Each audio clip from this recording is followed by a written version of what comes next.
Um, well, maybe we could start off with, the assassination attempt, which was an incredible thing, and I have to say that your actions after that assassination attempt were inspiring. Um, you, instead of shying away from things, instead of ducking down, um, you were pumping your fist in the air and saying, "Fight, fight, fight!" And I think that's, I mean, the president of the United States represents America, and I think that is America. That is strength under fire, and so that's a big part of the reason why I was excited to endorse you as the president of the United States for having another term here. Is that was just incredibly inspiring. But I mean, what was it like for you? Not pleasant, I have to Not be honest. pleasant. I said there Yeah. was blood. I had Being more shot is blood. not I didn't much know fun. I didn't know I had that much blood. The doctors later told me that the ear is a place that is a very bloody place if you're going to get hit. But in this case, it was probably the best alternative you could even think about because it went at the right angle, and it was a hard hit. It was very, uh, I guess you would say surreal, but it wasn't surreal. I was telling somebody you have instances like this, or like a lot less than this, where you feel it's a surreal situation, and I never felt that way. I knew immediately that it was a bullet. I knew immediately that it was at the ear, Yeah. and because it hit very hard, but hit the ear. And I also heard people shout, "Bullets, bullets!" Get down, because I moved down pretty nicely, pretty quickly, and we had bullets flying right over my head after I went down. So I'm glad I went down. The bigger miracle was that I was looking in the exact direction of the shooter, and so it hit me at an angle that was far less destructive than any other angle. So that was the miracle. That was Yeah. for those Split people that second. don't believe in God. I think yeah, we got to all start thinking about that. You have to, I'm a believer now. I'm more of a believer, I think, and a lot of people have said that to me. A lot of great people have said that to me, actually. But it was amazing that I happened to be turned just at that perfect Yeah. angle, and all because I put down a chart on immigration that showed that the numbers were so great. I love that chart I even mean, more maybe it's now a than I sign. ever. Maybe Yeah, that's a sign. it's an immigration sign. You But highlighted a serious issue, and yeah, at that moment, the that's the, the, right. the bullet missed you hit your ear, but missed your head. I mean, Well, the yeah, amazing thing is that the sign, I said, bring down that sign on immigration, and it was literally about an eighth of a second where it would be good, and after that it was going to yeah, be a disaster, no matter which way you were facing. But it just had that perfect angle, which was yeah, exactly at this shooter. Very sad situation, such a sad situation. As you know, we lost somebody that was great, Corey, yeah, who, a firefighter, a great gentleman, a great trumper. He was just a fantastic family and a fantastic man. And a friend of mine came up, Elon, and said, "I'd like to give the family some kind of help."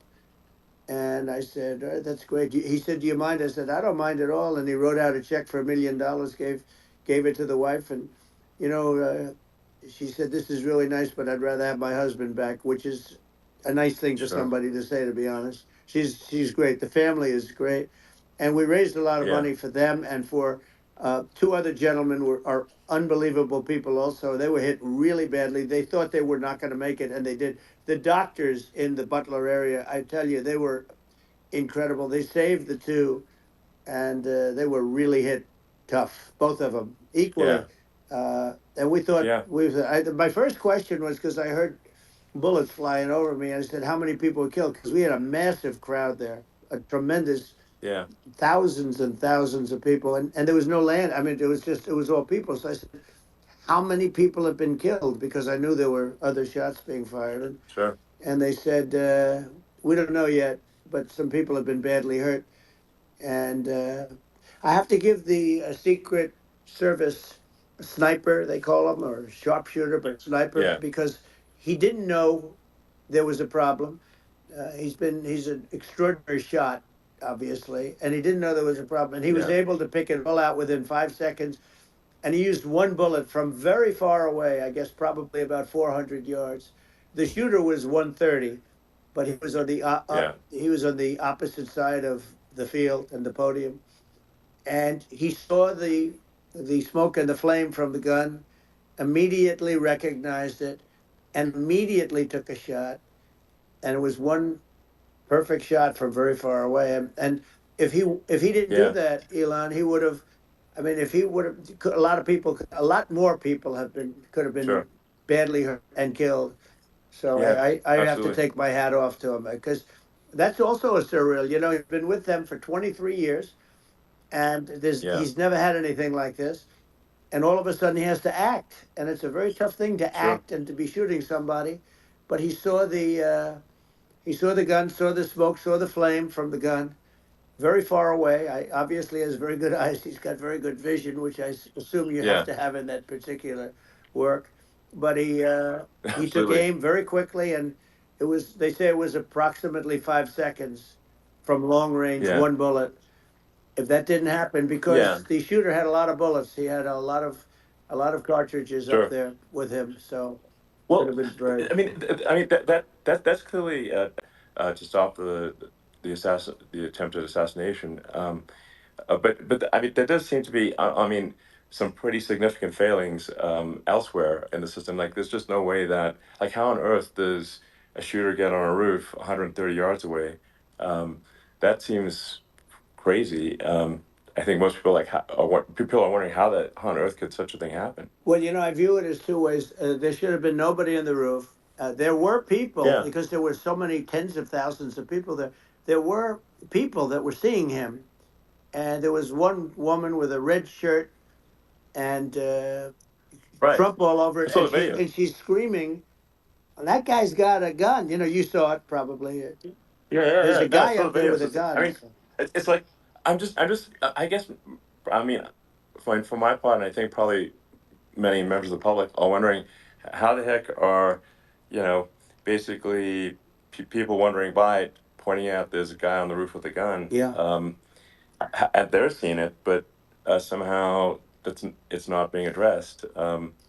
That does seem Yeah, crazy. well, they're going to learn from this. The communication between the local police, who sort of had an idea, and then ultimately a man lifted himself up to the roof, could barely do it because he was pulling himself up, and Yeah, he saw the man with the gun. The man with the gun pointed the gun at him. He thought he was probably going to get shot, but he was like pulling himself up, and because of that, he couldn't get to his gun, and he fell down. Actually, very badly hurt his leg, his ankle. I hear very badly, okay, but he fell down, and he did. From what I understand, he did say there's a guy up there with a gun, and the shooting started very quickly after that. I think it forced the shooter to go maybe quicker. He was supposed to be a very good shot. yeah, My sons, Don and Eric, they can't believe what happened, but they said from 130 yards, a bad shot would hit that target almost every time. They said it's like in golf, yeah, sinking a 2-foot putt. yeah. It's not a tough No, shot. it's not a Um, long shot. The Secret Service person had the long shot. He had triple the yeah, distance actually. So it was a terrible thing. Look, it's hard. I have to say this about the Secret Service. When I went down, and I went down based on, I think, they're screaming, but other people also, because people saw this happen. You had so many people. One of the miracles was that nobody ran. I mean, if a gun goes off, the crowd yeah, control people showed us this. When guns go off, and it does happen in stadiums at a soccer match or some kind of a match, everybody flees. They call it a stampede, like cattle. But everybody, and a lot of yeah. people get killed with those stampedes. We had Sure. more people than you'd have at some of these matches, or these games, and nobody left. You had a small group behind us in the grandstand, and that was full.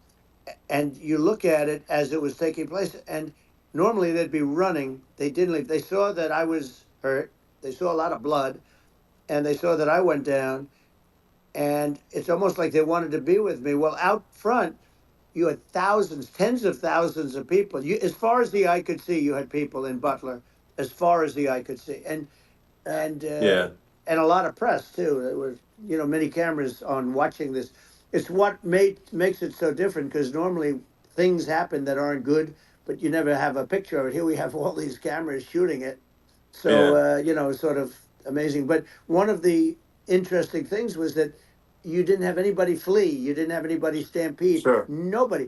And there were some people behind me. They stood up and they're looking like, I mean, I tell you, Yeah. you Yeah. want to have them in a foxhole with you. I want to meet some of those people, Sure. because Sure. it's so different from what you heard. But so so I was down, but the Secret Service Yeah. guys, there were bullets flying right over my head. You could hear them go whizzing, Yeah. and these guys came jumping on top of me, and a young lady, Kate, uh, would jump. They moved so fast, and let me tell you, that took tremendous courage. Now there was a lack of coordination. There was, obviously everybody understands that somebody, that building should have been covered, and Yeah. I mean, that was I the think big that like thing. I mean, looking at the aerial building, it'd be like the number one spot for a sniper. I mean, it's like the if you were to pick like what is the favorite place, what if you so if the goal is to assassinate, what's your favorite spot? That building, the You're roof of that right. building would be number one. That would have been the spot. It's like you can ask for a better No, location. It's like number no, that one. would have been the spot. Um, You know what people think yeah. is when the local policeman, who, by the way, he really, he did what he was supposed to do. He couldn't hold on any longer. And then when he got Yeah. his head just peeking above, this guy standing there with a gun at his head. And when he fell down again, hurt his ankle very badly, but he was making the calls. But what happened is the firing took place very soon. So what they Yeah. think is that this guy ran to his site, which he had all planned out with the gun. He ran to the site and he started shooting fast, and maybe that's why he sort of missed. I mean, he uh, Yeah. But he as you got said, me, but you it would have could have hit. been I mean, uh, could have been a much yeah. bigger problem. But he totally would have hit if you hadn't turned your head. So like there was it was a very near It thing. was a So miracle. If I hadn't um turned my head, yeah, I would not be talking to you right now. As much as I like you, exactly. I would not. Yeah, I would well, not be talking to you. maybe talking to me from another realm, perhaps. Yeah, that's Um, right. We'd be talking from a so different place. But it was a very terrible experience. The Butler Hospital, they did such a great job. The doctors were so good. Everybody was so good. There was a mistake if somebody knew, because people were hearing that, there was just a bad feeling that there was somebody was around. You know that story now. It's been pretty yeah, well. yeah, And yeah, if somebody could have said, because they've oftentimes said, like there'd be a lightning storm or something, because I've done, I think, over 300. I think I did a lot more than that, but we did a lot. And oftentimes they'll say, sir, could you wait 10 minutes, please? Sir, could you wait 20 minutes? There's a storm overhead or lightning or something, right? And yeah, that happens yeah, often. And this would have been a perfect time for that to have happened, but it yeah. didn't get coordinated. That was the problem. Well, it was your I think your actions in the heat of fire, and like what I find admirable there was that you can't fake bravery under such circumstances. The courage is instinctual or it is not. It's not a rehearsed action. And so I just want to say that I think a lot of people admire your courage under fire there. And Right. yeah, so Thank you very yeah, much. I appreciate it. I didn't think of it. I just wanted to get up, and I wanted to stand up. I wanted to let people know, I felt I was good when they were on top of me, covering me, actually, very much covering me, and very bravely. But I wanted to get up. I said, I want to get up. And they wanted, they have everything there. They wanted stretcher. I didn't like the stretcher, and I knew I was hit in the ear, but I knew I wasn't hit anywhere else. They felt I was hit someplace else yeah, because it was such a lot of blood, and they were sure that I was hit someplace else. And they were saying, "Sir, you were hit in more than the ear." I said, "Nope, I was hit in the ear. I want to get up.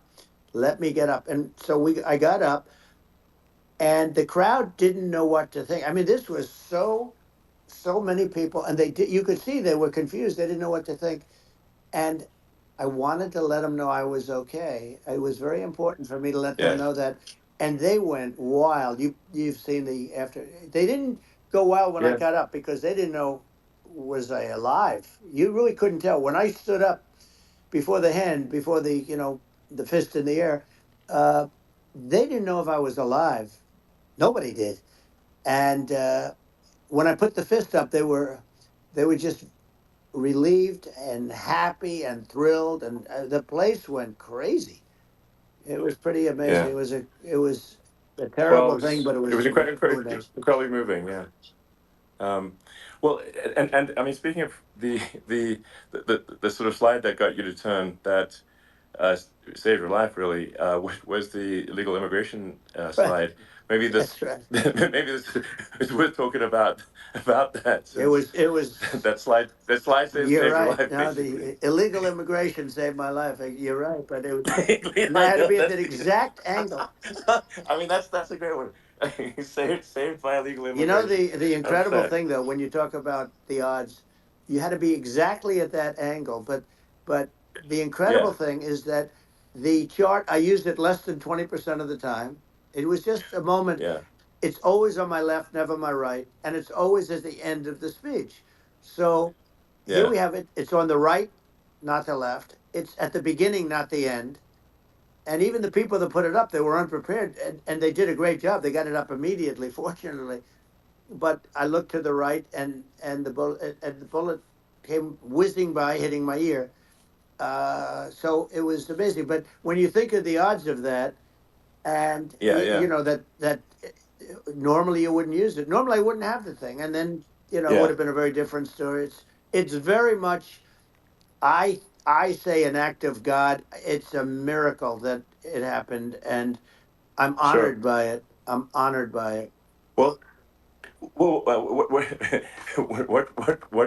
were you about to say about illegal immigration before you were rudely interrupted with a Well, I was bullet? going to say how good the numbers were. By the way, we're going back to Butler, and we're going to go Great. back in October. We're all set up, and the people are fantastic in Butler. It's a great area. Great, these are incredible people.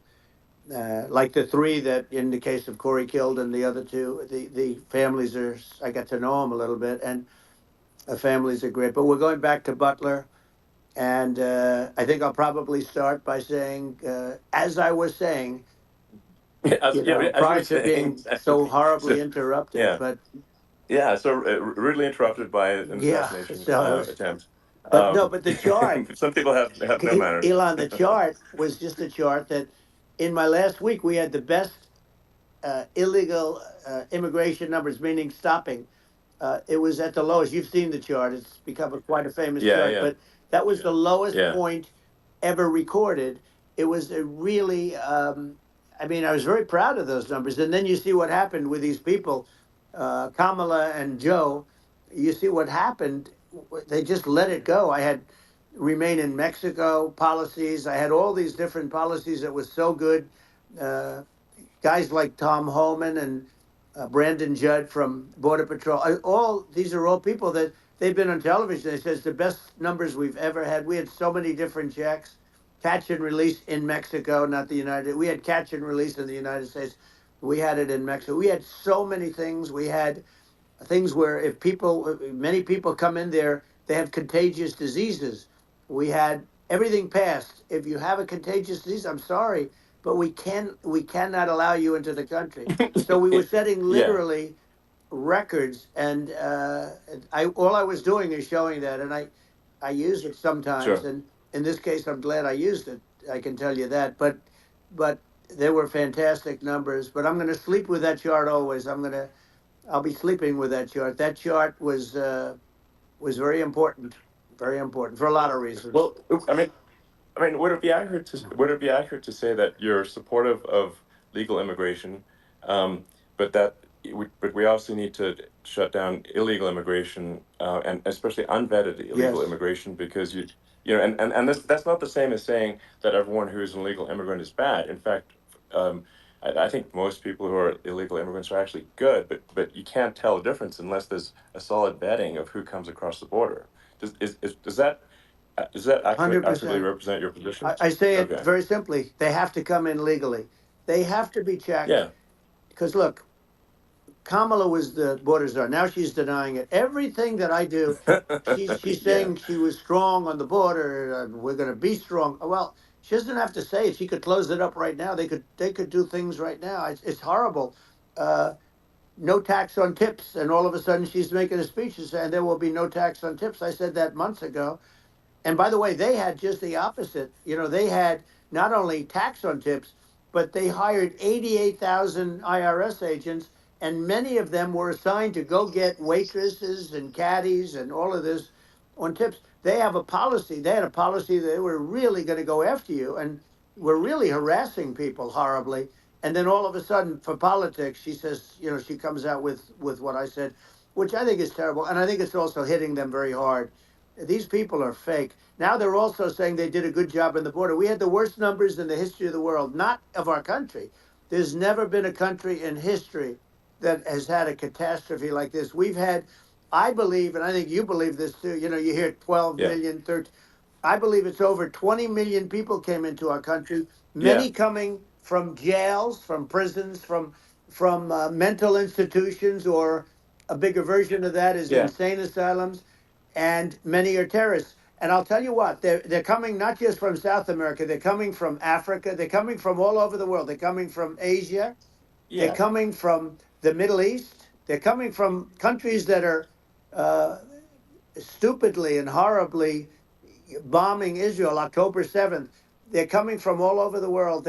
And you look at, it's so sad October 7th because it should have never happened. yeah, It's so sad when sure, you look at Ukraine. It should have never happened. We have a defective yeah, government. These are defective people, and they're not people that should be running it. But where you see it the best is the border, because you have millions of people coming in a month, and then she gets up and she tries to pretend like she's going to do something. She had 3.5 years. And by the way, they have another 5 months that they can do something, but they yeah. won't do anything. It's all talk. She's No, incompetent and he's incompetent. And frankly, I think that she's more incompetent than he is. And that's saying something because he's not too good. yeah, no. I think it is essential to have a secure border. I mean, you're really not a country unless you have a Correct. secure border, and And uh, secure elections, you too. know, absolutely secure elections, and so it's just essential to have a real border, or we can't function as a country, and our service, our central services are being overwhelmed in a lot of cities, and as we were talking about earlier, I think having a legal immigration process that is smooth and efficient and done well, and speaking as someone who is a legal immigrant, and I think that I mean, like one way to think of it is, who do you want on your team? Um, who do you want on Team America? And I think we want to just say, okay, we want to let in people who are gonna, be great contributors to our society and to our economy, Right. and who do you want on the team? And it's not to say that, like in my opinion, actually, I'd say like probably most of the illegal immigrants actually are actually good, hardworking people. That's my opinion. But some are not, and you just have this sort of adverse selection process where, if somebody's if somebody's like you know, has a career in theft or robbery. I don't understand what's taken them so long to get here, because we're such a target-rich environment. Um, I mean, why aren't more people who have a career in, bad things coming here sooner? Because I mean, it's a piece of cake to go rob, houses in LA or New York, compared to other parts of the world. And in a lot of places in America, if you try to stop the person who's robbing you, you'll be arrested. Yeah. Yeah. So it's insane. It's right. I mean, what's happening with crime, and our police are so good, but they're not allowed to do their job. But I have to tell you, Elon, I They're hate not. to say because it's such a downer to say it. I hate to say it. I hate it. But uh, you have a lot of people that just shouldn't be. I think it's a much bigger number than you think. They're I allowing think you're again. right. They're Yeah. allowing people from their jails. And if you were running one of these countries where they're coming from, you would have had all of them. As an example, Venezuela, their crime is down 72%. They're taking their drug dealers, they're taking, frankly, their prisoners, they're emptying out their prisons, they're taking their criminals, their murderers, their rapists, and they're Yeah, delivering them into but the. that's what Castro did. Yeah, That well, he did on a much smaller scale. yeah, It was a much smaller yeah. scale. But this is a massive scale because this is being done worldwide. But here's what's happening: crime all over the world is down. And wait till you see the numbers that we have. This is migrant crime. This is crime that's going to be. Yeah, And I saw it today in New York where somebody was knifed with raped the girlfriend of a man that stood there watching in New York in one of the shelters and started sure. pulling out the knives, and bad things happen today. But this is happening every day. These are rough people. These are people that are in jail for Yeah, murder and all sorts of things, and they're releasing them into our country, and they're telling them, if you come back, we're going to kill you. We're going to give you the death penalty or kill you. So they don't want to come back. But these are rough people. These yeah, are these are criminals that make our criminals look like nice people, and it's horrible what they're doing. And she's in charge of it because now she's trying to say she sure. had nothing to do with it, and she's such a liar because she was called the border czar the first day, and it was on the headlines of every newspaper. She's the border czar, and she never even went there. She went to one location which had nothing to do with where the problem is. She went in and out, I Right. guess, because she was getting a lot of pressure, Yeah, but yeah, had nothing to do where the problem yeah. is. But she was the Well, border czar, and the people yeah, yeah, can't allow them to get away with their disinformation campaign. Now she's trying to say that she wasn't really involved, and the whole thing is horrible. She was totally in charge. She could have shut the border down without him. He didn't know what he was doing anyway, so he wouldn't have even known yeah, what happened. You could shut the border down; he wouldn't yeah. even know the difference. But uh, the fact is that she was border czar. But if you don't have to call her Yes. that, the fact is you could just call her. She was in charge of the border, and the border was the worst Right. ever. It's simply not working. No, It's it's I mean horrible. whether it's a question of intention or competence. Either way, we don't have a secure border, and we have people streaming over like it looks like a World War Z zombie apocalypse at times. And sometimes you got to sort of wonder, like, is it real or not? So because you see things, you're like, is it real? So I went to the border at Eagle Pass, and I saw for myself in Texas, and I was like, okay, it's real. I'm like seeing this in real time. I actually posted the video like just live. I just flew there one day and just to see, hey, is this made up or real? And I'm just seeing people stream across the border, and I, at least the people that I saw did not look friendly. These So these are people people. can look at my video and say, hey, Yeah. these people look friendly. I don't look super friendly. So, These are people that um, Elon would not be the same man if he had to walk across the street and look these people in the eye. These are rough people. These are really rough people coming across. And I know rough people. And these are people that we don't want in our country. And the caravans are coming in and they're putting and who's doing this are the heads of the countries. And you would be doing yeah, it, and so would I. And everyone would say, oh, what a terrible thing to say. The fact is, it's brilliant for them because they're taking all of their bad people, really bad people. And I hate to say this, the reason the numbers are much bigger than you would think is they're also taking their non-productive people. Now, these aren't people that will kill you. We have enough of them, but these are people that are non-productive. They are just non-productive. I mean, for whatever reason, they're not yeah, yeah, workers or they don't want to work or whatever. And these countries are getting rid of non-productive people in the caravans in many cases, and they're also getting rid of their murderers and their drug dealers and the people that are yeah, really brutal people. And they're coming into our country yeah, at levels that have never been seen before. And I saw an ad just before I got on the air. I'm walking over here, and I saw an ad by Kamala saying how she is going to provide border security. Where has she been for 3.5 years? For 3.5 years, yeah. No, no. we have 20 million people I poured think is in. It's a terrible Yeah, I thing. think this, frankly, I think this is a fundamental existential issue for the United States. And if we have another 4 more years of open borders, and it's going to be even worse with another 4 more years, it's going to be even worse than it's been for the past, 3.5 years. I'm not sure we've got a country You don't have left a country at that left. point. Elon, if they get in, you will have 50 to 60 million people from all over the world, not South America only. You know, we think of South America, we think of Honduras and El Salvador, Guatemala, and Mexico, you know, the four. But it's not that. It's everywhere. They're coming in from Yeah, everywhere. And I had to stay in yeah, I think Mexico. this is a super important Yeah. point. Like people, it's like basically when I went down there, I was like, well, where are people from? It's like almost no one was from Mexico. To be No, clear, Mexico it's less of just the the others. border. It's just the border with Mexico. But the people coming in, it's Earth, the rest of Earth, and America is only, about 4 or 5% of the population of Earth. It would only take a few percent of the rest of Earth to overwhelm everything in the We're U.S. already So overwhelmed, Elon. We're overwhelmed.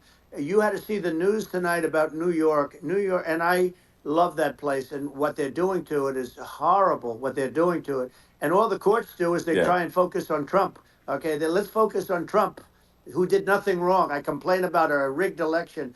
Elon, what's happened is unbelievable. You have from Africa, from the Congo, they're coming, from the Congo. And 22 people came in from the Congo recently, and they're murderers, and they're dropped. They drop them. They take them out of jails, which is very expensive, you know, to maintain the jails. Although they don't do too much maintaining, I can tell you. But they take them out of jails, prisons. They take them out, and they bring them to the United States. They deposit them in the United States and say, "Don't ever come back, or you're going to be executed." And they don't want to come back, but they won't come back. sure. But they're coming from Africa. They're coming from Asia. They're coming from the Middle East. They're coming from South Well, America. just They're Earth, coming from rest of Earth, everywhere. basically. And there are a lot of Yeah, really everywhere on bad Earth. ones. It's just an everywhere on Earth thing, and it's just not possible for the United States to absorb, everyone from Earth, or even a few percent of the rest of Earth. It's just not possible. Well, So Elon, we're going to have that's just to yeah, finish this up. We're going to have the largest deportation in history of this country, and we have no choice. Otherwise, we're going to have a country. What they've done to our country. Think of it, with in Venezuela and in some of these other countries, crime is down 50, 60, 70, 80%. And you would be the same. You would have. yeah, I'll yeah, tell you what, Venezuela has not gotten rid of all of them. They've gotten rid of about 70% of their really bad people. Their jails are about 50% uh, put into the United States. The same with other countries. Some sure, are at 30%, some are at 50%. They're all different. But the bottom line is they're all going to be at 100%. Why wouldn't you put 100% of, yeah, and they're doing it right now while this third rate phony candidate, don't forget, I beat Biden. He failed in the debate miserably. And, some people said, oh, gee, it's too bad. It's too bad he did so badly, or I did well in the debate. The first night they said, wow. One of the people at CNN said that was the greatest debate performance I've ever witnessed. And then 2 days later, they didn't talk about that. They just said he was bad. But that's okay. That's the way I get treated, and I don't mind that at all. What I can tell you is this: we cannot have a Democrat. We cannot have her. She's incompetent. She's as bad as Biden in a it's different. Look, yeah. she hasn't done an I mean, interview since this yeah, whole scam started. well, And say what you want, this was yeah, a coup. This was a coup of a president of the United States. He didn't want to leave, and they said we can do it the nice yeah. way or we can do it the No, hard way. yeah. Not, I mean, they just took him out back behind the shed and basically shot him. Oh, what they did Biden. with this guy, So and I'm no yeah, fan of his, and he was a horrible president, the worst president in history. And one of the reasons he was so bad, first of all, the Israeli attack would have never happened. Russia would never have attacked Ukraine, and we'd have no inflation. And we wouldn't have had the Afghanistan mess, if you think of it, well, and we wouldn't have had yeah, Afghanistan. But we think of it, well, yeah. you take a few of those events away, and we have a different world. We would also have No, no no, yeah. inflation was caused by oil. Yeah, no, no. I think you're making an excellent point here, which is that when other countries that are thinking about invading or doing bad things, when they're thinking about that, they're thinking about, okay, what's the American president going to do, and do they fear the American president, or is it someone they do not respect or and do not fear? And I think they would they rightfully be. I mean, look at the footage of the assassination. They're like, okay, you know, uh, President Trump is like, don't mess with me. I mean, that's like. Whereas I think people are not going to be, and they obviously have not been at all intimidated by Biden, and they certainly will not be intimidated by Kamala. And you have to really think about it in the context of global security. That if the American president is someone that, like, evil dictators are scared of, that makes a huge difference to the security of the world. So I had a good relationship with Putin, despite the Russia hoax that lasted for over 2 years. Just a hoax created by Hillary Clinton and Adam Shifty Schiff, some just bad people, just sick people. Frankly, I mean, Schiff is a sick person. He's going to end up probably being a senator. It's hard to believe. The whole thing is hard to believe. But they put our country in danger with that stuff too. They actually, when they make up stories, and you have to fight your way out of it for a long time. But I know Putin very well. I got along with him very well. He respected me, and it's just one of those things. And we would talk a lot about Ukraine. It was the apple of his eye. But I said, don't ever do it. Don't ever do it. I shut down Nord Stream 2. That was the big oil pipeline, the biggest, I think, the biggest pipeline in the world going all over Europe. I shut it down. Biden came, and then they say, Yeah, I loved Russia. I was a friend of Putin, and I loved Russia. No, he actually said to me one time, he said, if you're my friend, I'd hate to see you as an enemy. I shut down his pipeline, the biggest pipeline. They were looking at that to yeah, fund, and this pathetic president gets in there, and the first thing he did, one of the early things he did, is he shut down Keystone XL pipeline, which is our pipeline that would have employed 48,000 people, pipeline workers, shuts it down. That was, a massive job that Obama refused to allow. yeah, I allowed it in my first week because it was jobs and it moved oil. And by the way, in a much more environmentally friendly way. It's underground. It's not a truck that catches on fire or a train that catches on fire. But think of it. He shut down the uh, XL pipeline, the Keystone XL pipeline. He yeah. shuts that down and he approves the Russian pipeline, Yeah, it doesn't make any right? sense. It's inconsistent. Certainly but I mean, I think it's just worth emphasizing to listeners the the immense importance of whether the United States president is intimidating or not intimidating, and how much that matters to global security, because there's some real tough characters out there, and if they don't think the American president is tough, they will do what they want to I do, know every one of and them. it puts the whole Yeah. world in danger. Elon, I know every one It's of a them, big and I deal. know them well. I know Yeah, Putin. I know President Xi. I know Kim Jong Un of North Korea. I know every one of them. And let me tell you, people will say, "Oh, this is terrible." He said, "I'm not saying anything good or bad. They're at the top of their game. They're tough. They're smart.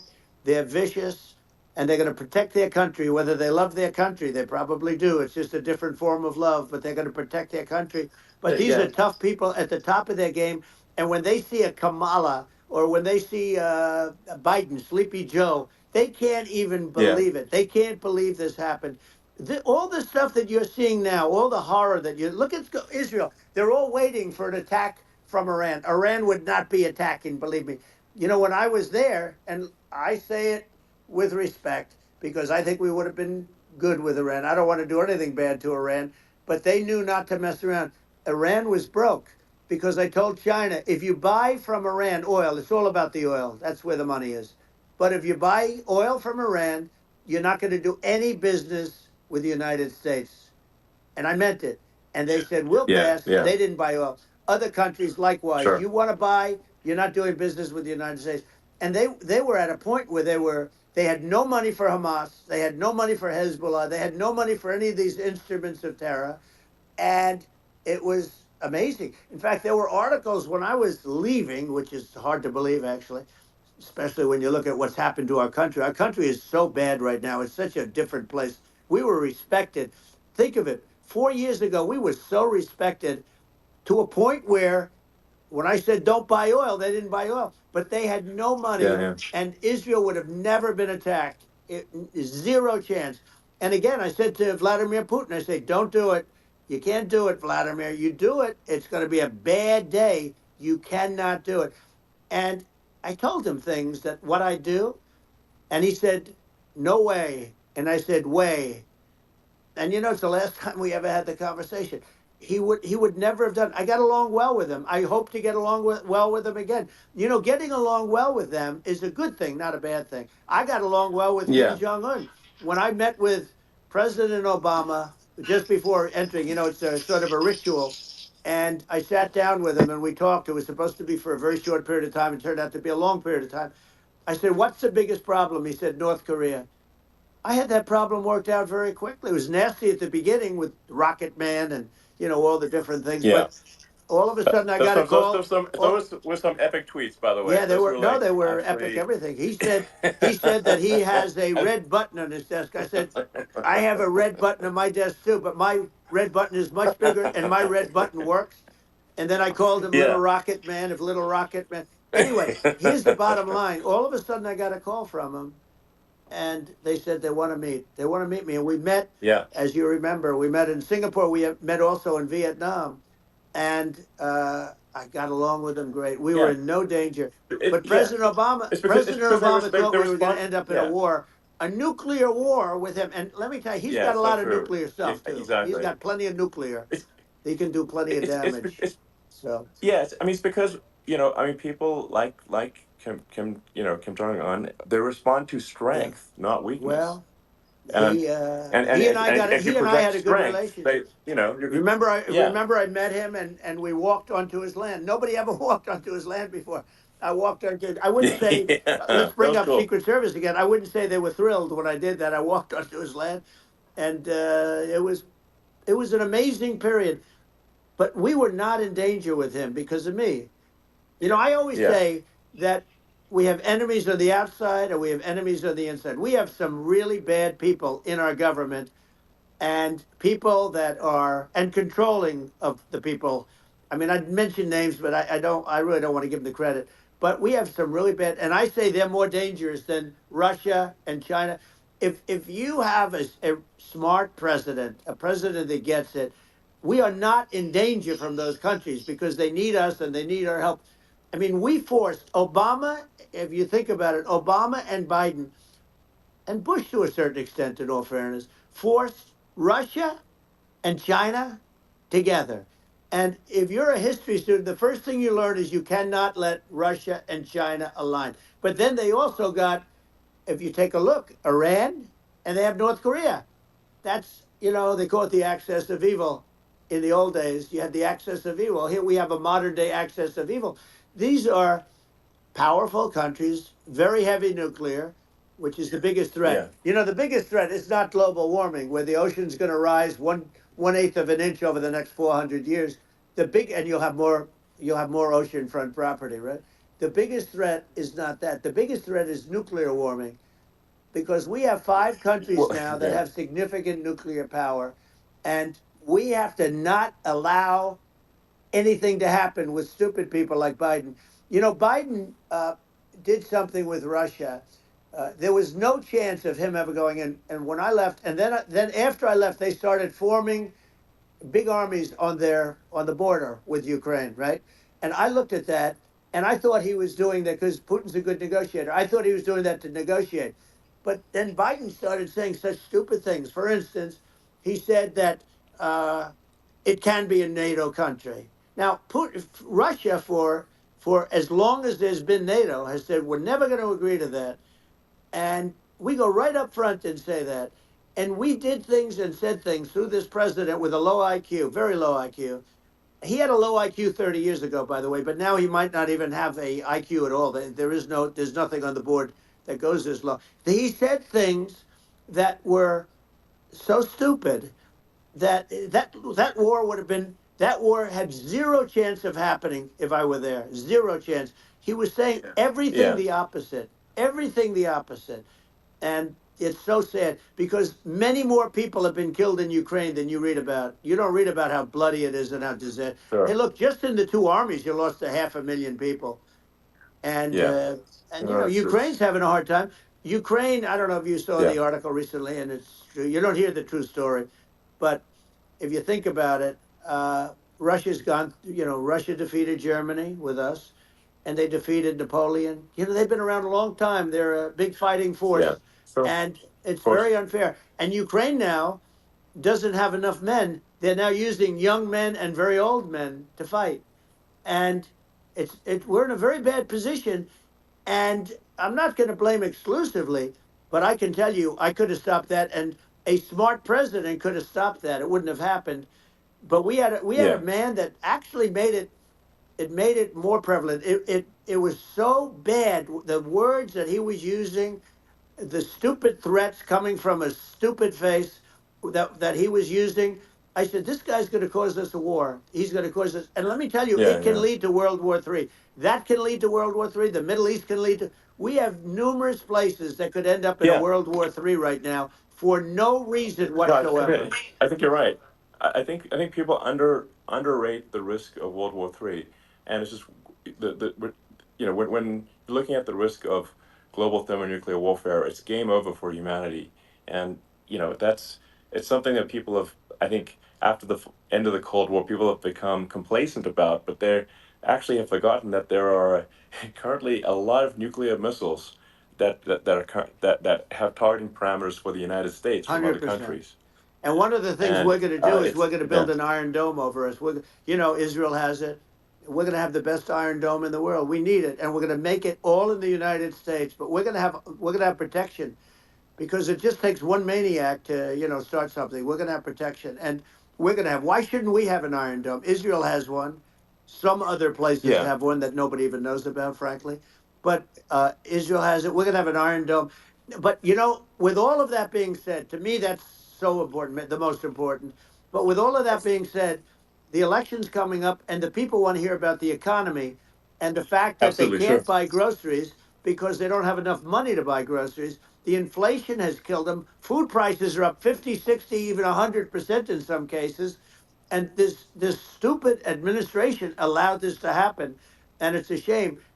And that's the thing that people most care about, in my opinion. They care about the border a lot.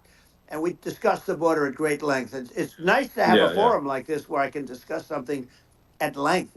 And by the way, you think Biden could do this interview? Do you think that Kamala could do this interview? They would take a pass on No, they you. could not. So they don't need Elon. They don't need Elon screaming out questions. It's pretty sad when you think that somebody that does this for a living can't answer a question or is afraid to do an interview. And in her case, with a very friendly interview, she's got all friendly interviewers. It's pretty sad. Yes, But the absolutely. big thing now is the Well, economy, Elon. yeah, And as much as yeah, I mean, I view nuclear as the single most important thing, but a lot of people don't. A lot of people don't understand that. But it doesn't have to. If I understand it, that's all you need. Because if I was president, you're not going to have that kind of a problem. But the thing that they really is making them angry is what Kamala and Biden have allowed to happen to the economy. It's a disaster with inflation. The inflation, it yeah, doesn't matter what you make. The inflation is eating you alive. If you're a worker or if you're just a middle income person, you can't afford. 4 years ago, 5 years ago, people were saving a lot of money. Today, they're using yeah. all their money and borrowing money just to live. It's a horrible thing Right. that's happening, and we'll end that Well, I think quickly. a lot of yeah, a lot of people just don't. Horseback rider with the wings behind him, like the eagle wings below the tower. There was something in that, wasn't there? I was saying. Oh yeah, yeah. In the water. Yeah.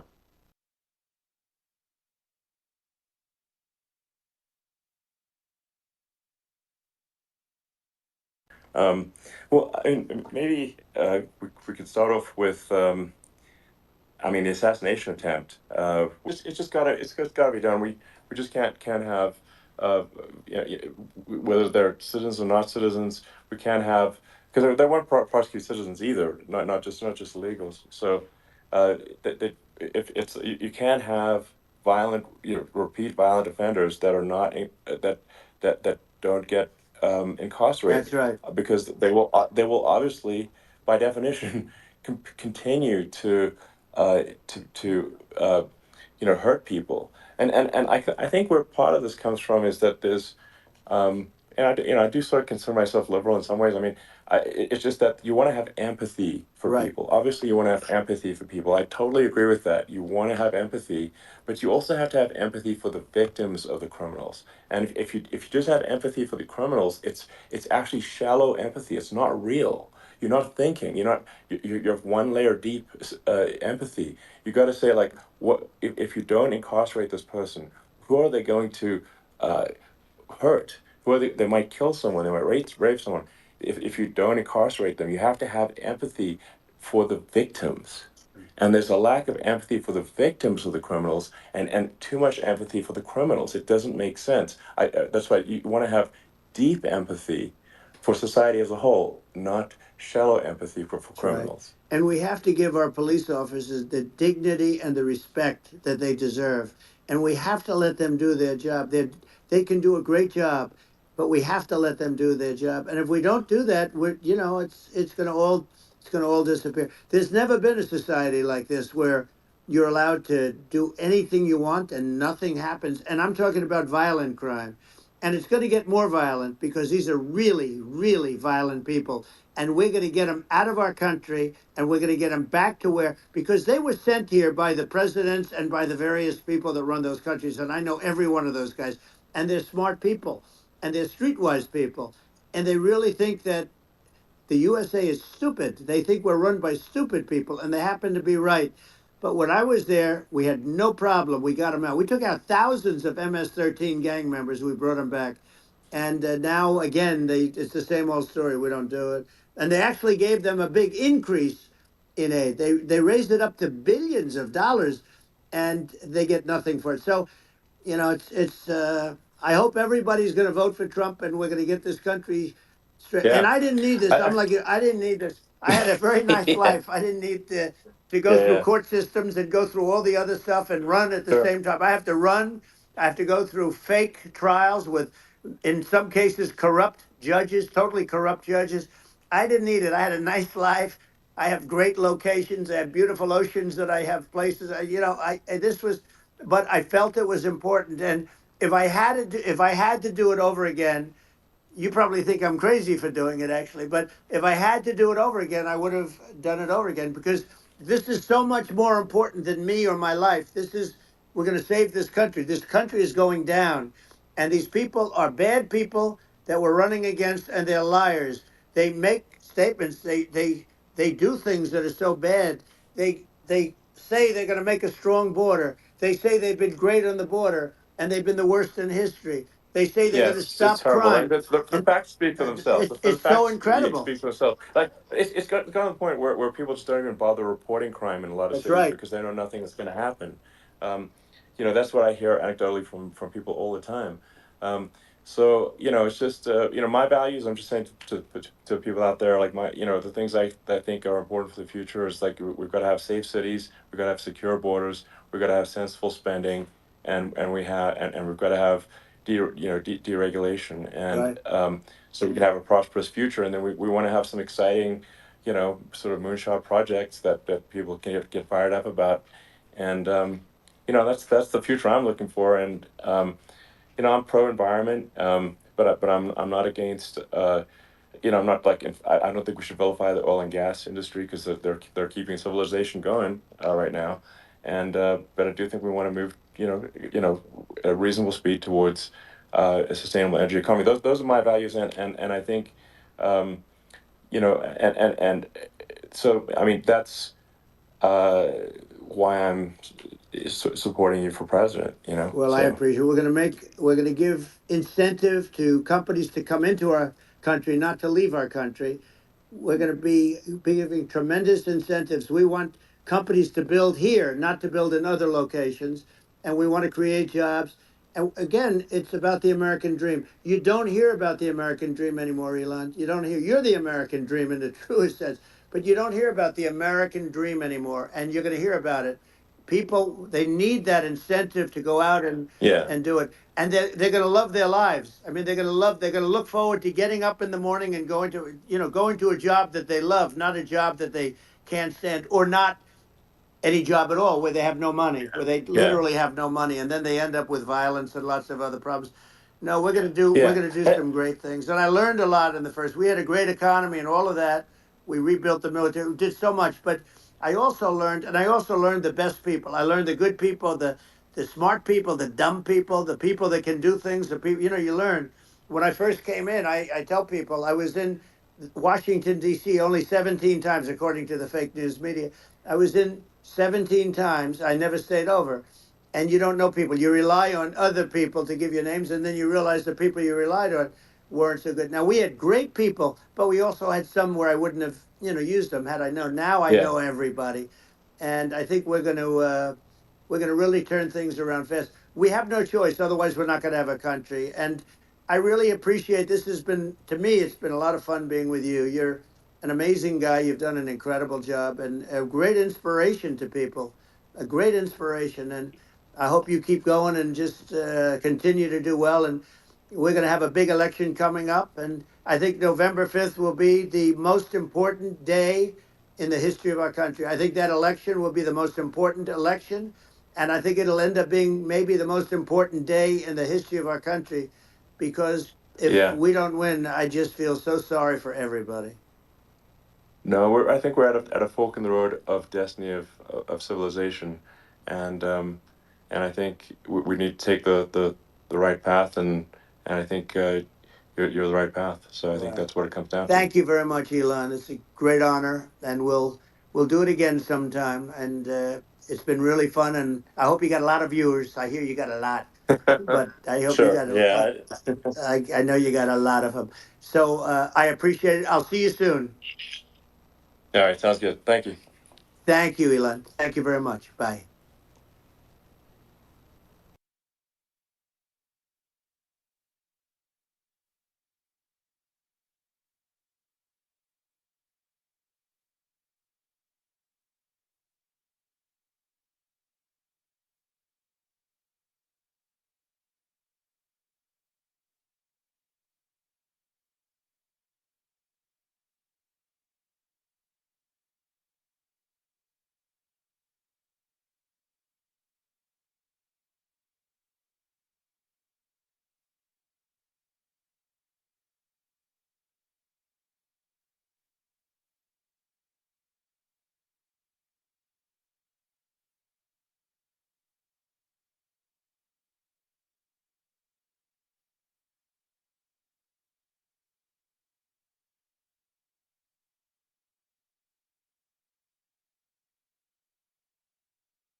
inflation comes from.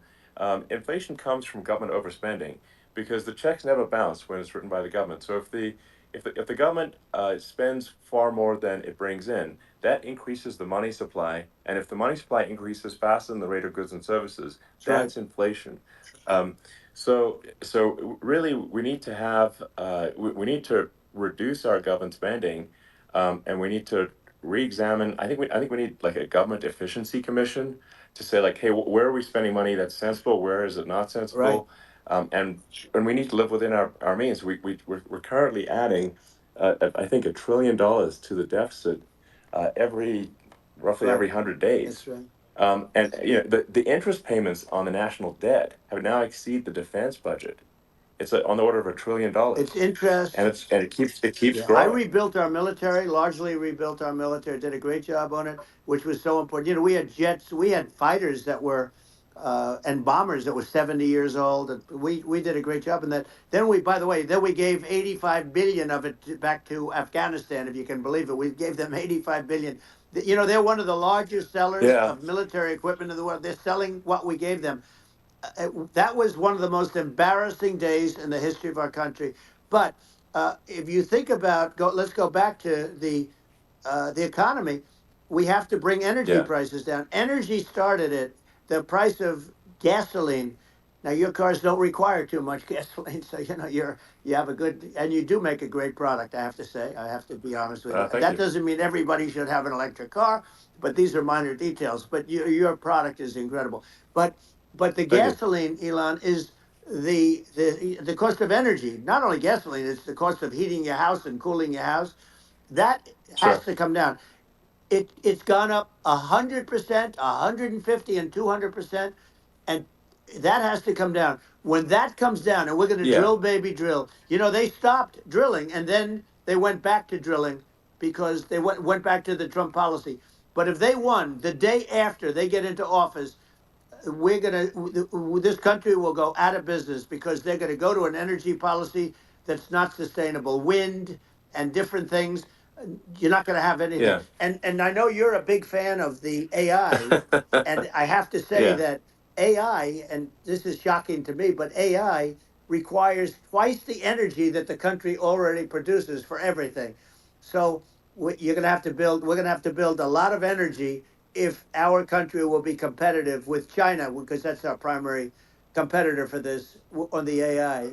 You're going sure. to need a lot of Well, I mean, electricity. You're going to need tremendous yeah. electricity, like almost double what we produce now for the whole country, if you can believe it.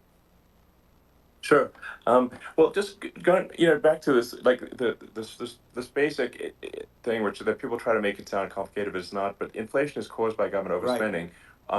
Would you agree that we need to take a look at government Yes. spending and have perhaps a government efficiency commission that just tries to make the spending sensible and so the country lives within its means, just like a The person does. waste is incredible, and nobody It negotiates is. prices.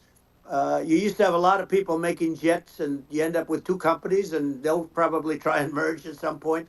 I mean, I went through it like Air Force, just a thing like Air Force One. One of the first documents they asked me to sign, a general said, "Sir, would you please sign this document?" And what is it? Air Force One. That's with Boeing, which is basically two planes, two 747s, and the price was Yeah. $5.7 billion for two planes. Now they're Wow. highly sophisticated. That's They're insane. even nicer than your plane, okay? But much more sophisticated. They're very. I won't say what's on it, but they got a lot of stuff on it. Anyway, but it's five point Sure. seven. I That's a crazy It's a number. crazy number, but I said I'm not going to pay 5.7. I'm not going to do it. I said, who made the deal? Obama and his people. I said, well, then I know the deal's no good. I'm not going to do it. And over a course of about 4 weeks, by my saying I'm not going to do it, I got the price reduced by $1.6 billion for the exact same plane. Other than we had a nicer paint job, if you want to know the truth. But for the exact same plane, I saved one. And I said to Boeing, man, you guys must make a lot of money if you can reduce the price by that. But now what I do hear is that they're going back to the Biden administration and wanting big cost overruns, because they see these dopey suckers in there, and they'll end up getting some of the money back. But I shaved it by $1.6 billion for the exact same plane. And you can now take that. and multiply that out times thousands of other Exactly. items. And Multiply it by yeah, a the zillion, numbers are and yeah, yeah. astronomical. I agree with you. Well, I mean, if so, I think it would be great to just have a government efficiency commission that takes a look at these things and just ensures that the taxpayer money, the taxpayers' hard-earned money, is spent in a good way. I'd be happy to help out on such a commission I'd love if it. it were formed. Well, you're the greatest cutter. I mean, I look at what you do. You walk in and you just say, "You want to quit?" They go on strike. Yeah. I won't mention the name of the company, but they go on strike, and you say, "That's okay. You're all gone. You're all gone." So every one of you is gone, and you are the greatest. You would be very good. Oh, you would love it. But if you look at Argentina. Well, I'd be happy to Yeah, by help the way, out. congratulations. I Yeah. just looked at the number of people that are listening to you and I chat. We'll call it a chat. But Yeah. congratulations. This is very good. I mean, it's great. And you're an interesting character. The new head of a place called Argentina, and he's a big, Malay's he's awesome. great. And Yeah. he's a big MAGA fan, that he ran on MAGA. And he took it to an extreme too. He ran on MAGA, and I hear he's doing really a terrific job. It's called "Make Argentina Great Again." It worked out perfectly. He came in, he bought a lot of hats, he brought over, but he's doing a big job. He really cut, and I'm hearing Yeah. they're starting to do pretty well. Inflation's getting down. They had like two Yes, thousand exactly. percent, and they had inflation like not normal inflation. They had the real deal, but we're going to Yeah. have that pretty soon. We have, I think we Yeah. have the worst inflation we've had in 100 years. They say it's 48 years. I don't believe it. I think we have the worst. They Yeah. don't include a lot of the items that should be included. You know. Yeah. Well, it's just from government overspending and not spending taxpayer money Yeah, effectively, and having just like so many departments you can't even name them all, and what Malay is doing is he's cutting government spending, he's simplifying things, he's having putting in regulations that make sense, and I and we're Argentina overnight is experiencing a giant improvement that's in right. prosperity, but it's also a lesson for the United States, which is that um, Argentina used to be one of the most prosperous countries in the world. Um, Right. in the like in the 30s, 40s, and because of bad government policy, it ruined the country. And if you take Venezuela, for example, Venezuela should be incredibly prosperous. They have phenomenal reserves of everything, oil, everything, and it should be prosperous. But if the government's wrong, it impoverishes the people. And so I think we should not be complacent in the United States and thinking that and taking our prosperity for granted, because if with bad government policy, we can run the country into the ground, and that's just something people should bear in mind. Don't take prosperity for granted. Well, think of education. So we're ranked at the bottom of every list of the top 40. We're ranked number 40, number 38. Uh, Norway, Switzerland, Sweden, different countries are ranked good. Actually, China's pretty close to the top. They're a top 6 or 7, but we're ranked at the bottom, almost at the bottom, 38, 39, 40. In other words, horrible. And yet we spend more per pupil than any other country in the world. So we spend more. And what I'm going to do, one of the first acts, and this is where I need an Elon Musk, I need somebody that has a lot of strength and courage and smarts. I want to close up Department of Education, move education back to the states, Yeah, where states like Iowa, where states like Idaho, not every state will do great, because states that basically aren't doing good now. You look at Gavin Newsom, the governor of California. He he's terrible. He does a terrible job. So he's not going to do great with education.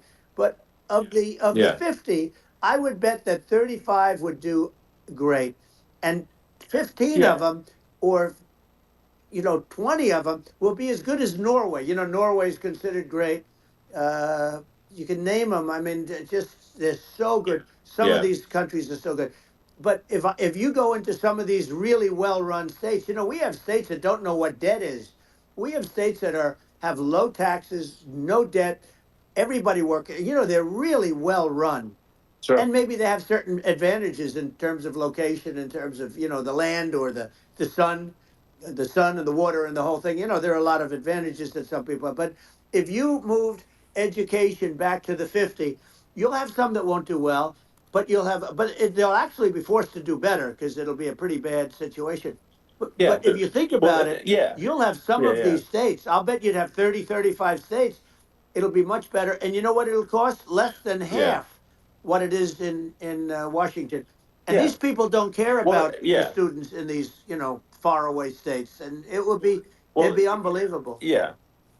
I think you're making a good point in that if the states have to if each state has to compete against other states, then people will That's naturally right. move to states where it's better. Well, like Um, California, as we said, it's a badly run state.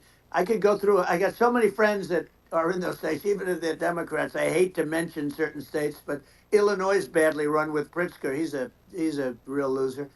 yeah, But some of these places are just badly run. But it's almost going to force them to run better, and they won't do good initially. But you're not going to do worse than you're doing right now. And I would say that the yeah, cost, you would cut your cost by 50 or 60%. And you'd have a little yeah, yeah, monitor. You want to make sure they're teaching English as an example. Give us a yeah. little English, right? Sure, yeah. Right? No, but I mean, too much. Some of these governors are doing so badly. I mean, they got so many people moving out of their state. They should get U-Haul Salesman of the Year award because they're driving so much U-Haul It's sales. actually It's just amazing. people moving out. Isn't it amazing to you as a businessman that they can even survive? Like Illinois, so many people are leaving, and you wonder, how do they survive? I mean, how do they survive? Uh, I saw where you left California and you moved to Texas. Texas does a great job.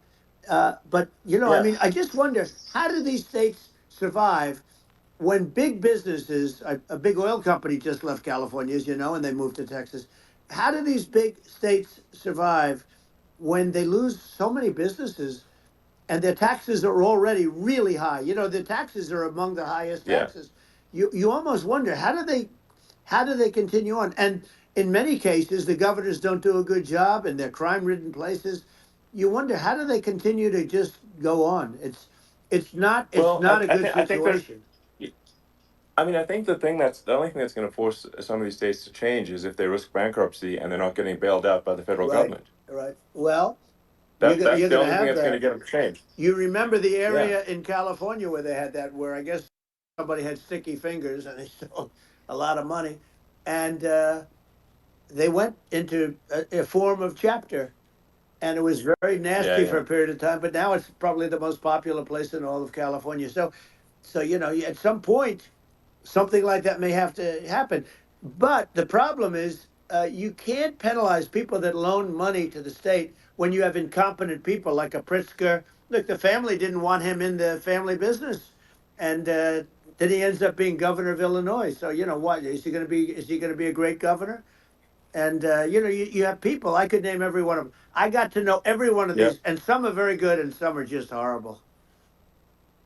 Well, I think the larger point here, too, as you're saying, like a lot of people are concerned about the economy, a lot of people are concerned about inflation, and inflation is effectively a tax on people that save money, Yeah, and for people that are working day to day, it's just a form of taxation, and if we can solve the government spending problem, we'll solve the inflation problem, which means people will have a better standard of living, and yeah. that's a really big Well, the deal. people that got hurt Um, worst are the people that did it the way they were taught to do it all through, their younger life and their young life and their whole life. The people that saved money and then they got no interest on their money and inflation destroyed them. And frankly, they were almost better off if they didn't do anything like that. I mean, those people have been absolutely decimated, and we're going to bring those people back and help those people. We've got to get the prices down. When I look at bacon costing 4 or 5 times more than it did a few years ago, sure.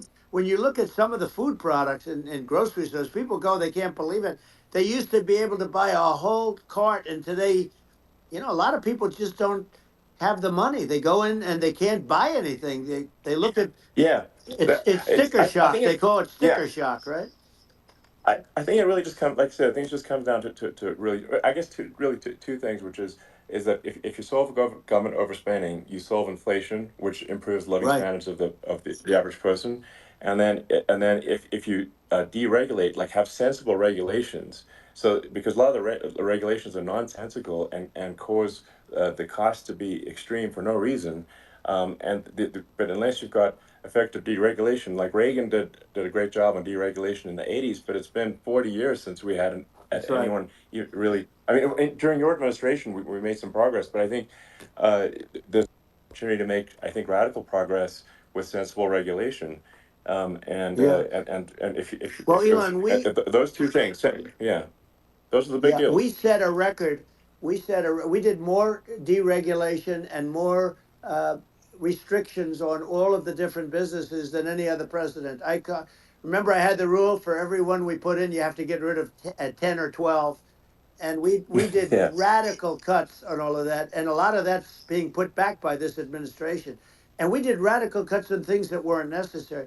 But we were all set. We had the best economy ever maybe in the world. And then what happened is COVID came in and we had to focus on that and nobody knew what it was. And I always say I got good marks on economy, good marks on military. We knocked out ISIS. We did so many different things. We rebuilt.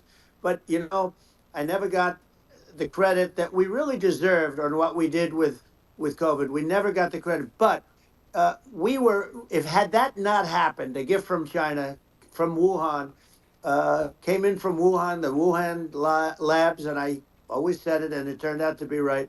But yeah, had that not happened, we were set to start reducing debt.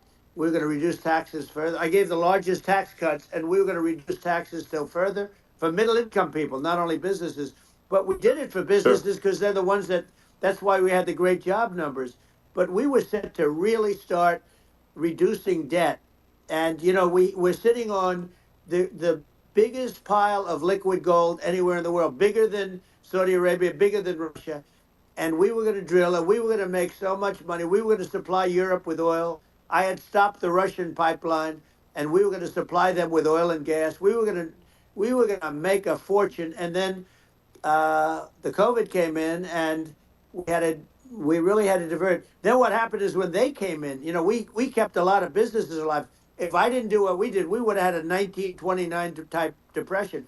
But the problem is when Biden came in, he got trillions of dollars and just started spending it stupidly. You didn't need it anymore.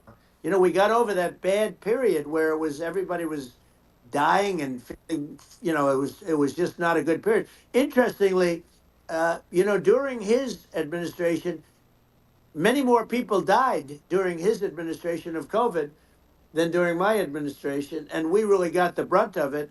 But people don't realize more people died during his administration than ours. But it diverted us from doing what I wanted to do. But we had the greatest for almost 3 years. We had the yeah, great, and you know that probably better than anybody. So many of your friends said to me, the best years we've ever had in business were during the Trump years, and also said that African American, Hispanic American were so incredible. They were having the best Asian American women, men, young people without a diploma, young people that graduated from the best colleges, from MIT, from the Wharton School, from all of the great colleges, Harvard. They were doing better, and people without a diploma were doing better, and everybody was happy. And then COVID came, and we sure. had the problem is they spent trillions and trillions of dollars. They wasted. They shouldn't have taken any money, and we wouldn't be having inflation right now, which is killing our country. Yeah, yeah. Yeah, absolutely. And I mean, I should probably say something about, like, maybe my views on climate change Yeah, and oil and gas, because I think I'm probably different from what most people would assume, because my views are actually pretty, I think, moderate in this regard, which is that I don't think we should vilify the oil and gas industry and the people that have worked very hard in those industries to provide the necessary energy to support the economy. And if we were to stop using oil and gas right now, we would all be starving, and the economy would collapse. So I don't think it's right to sort of vilify the oil and gas industry, and I, the world has a certain demand for oil and gas, and it's probably better if the United States provides that than some other sure. countries, and it would help with prosperity in the U.S. And at the same time, obviously, my view is like we do over time want to move to a sustainable energy economy, because eventually you do run out of, I mean, you run out of oil and gas. It's not there for, it's not infinite. Um, and there is some risk. I think it's not, the risk is not as high as you know, a lot of people say it is with respect to global warming. But I think if you just keep increasing the parts per million in the atmosphere long enough, eventually it actually simply gets uncomfortable to breathe. People don't realize this. If you go past 1,000 parts per million of CO2, you start getting headaches and nausea. And so we're now in the sort of 400 range. We're adding, I think, about roughly 2 parts per million per year. So I mean, it still gives us. So what it means is, like, we still have quite a bit of time, but so there's not, like, we don't need to rush, and we don't need to, like, stop farmers from farming, or you know uh, prevent people from having steaks, or Right, basic stuff right. like that. Like you can leave the farmers alone, I agree. in How my opinion. crazy is that, where I mean, you have farmers that are not allowed to farm anymore and have to get rid of their cattle, and the whole world is yeah, a that's little silly. crazy, but it's largely taken its lead from us. I just say, though, I've heard, in terms of the fossil fuel, because even to create your electric car and create the electricity needed for the electric car, fossil fuel is what really creates that at the generating plants. And, so you sort of can't get away from it at this moment. I mean, someday you might be able to, but I do hear we have anywhere from 100 to 500 years left. Much of it hasn't even been found yet. Yeah, But there are tremendous, like Anwar. I got Anwar in Alaska approved. Ronald Reagan couldn't do it. Nobody could do it. Everybody tried. Nobody could do it. I got it approved. The first thing that Biden did was unimprove to get rid of it. He ended yeah. it. His uh, his secretary went in and she ended it. And what a disgrace. That's Anwar. That's bigger, or they think it could be bigger than Saudi Arabia in Alaska. Could be bigger than Saudi Arabia. But they went in and they terminated it. And I'll get it going very quickly, because not only is it big for Alaska, I mean, you talk about economic development, that for the United States, I mean, that is, they say, bigger than Saudi Arabia or the same size, and pure, Yeah. really good stuff. And, they end it. So I think we have, perhaps hundreds of years left. Nobody really knows. But during I that yeah. during that I mean, time, my something will estimate. come around that will be Yeah. very good. Yeah. Yeah. Well, I mean, my estimate would be, a little more uh, aggressive than that, but it's not the sort of, like, we're all going to die in 5 years stuff. That's obviously BS. Um, but I mean, my view is, like, if you just look at sort of the parts per million that increments every year, you get sort of 2 or 3 parts per million every year of CO2. Uh, I mean, I think some of that, it's problematic if it accelerates, if you start going from two or Right. three to, say, five.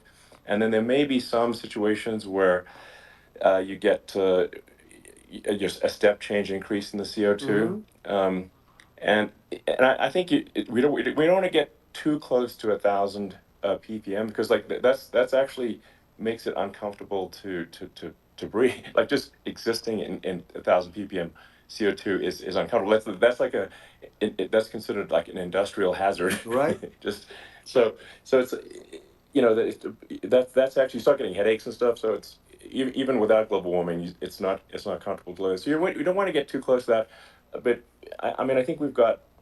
I think we want to just move over, and, like, and if I don't know, 50 to 100 years from now, yeah, we're I don't know, mostly sustainable. I think that'll probably be okay.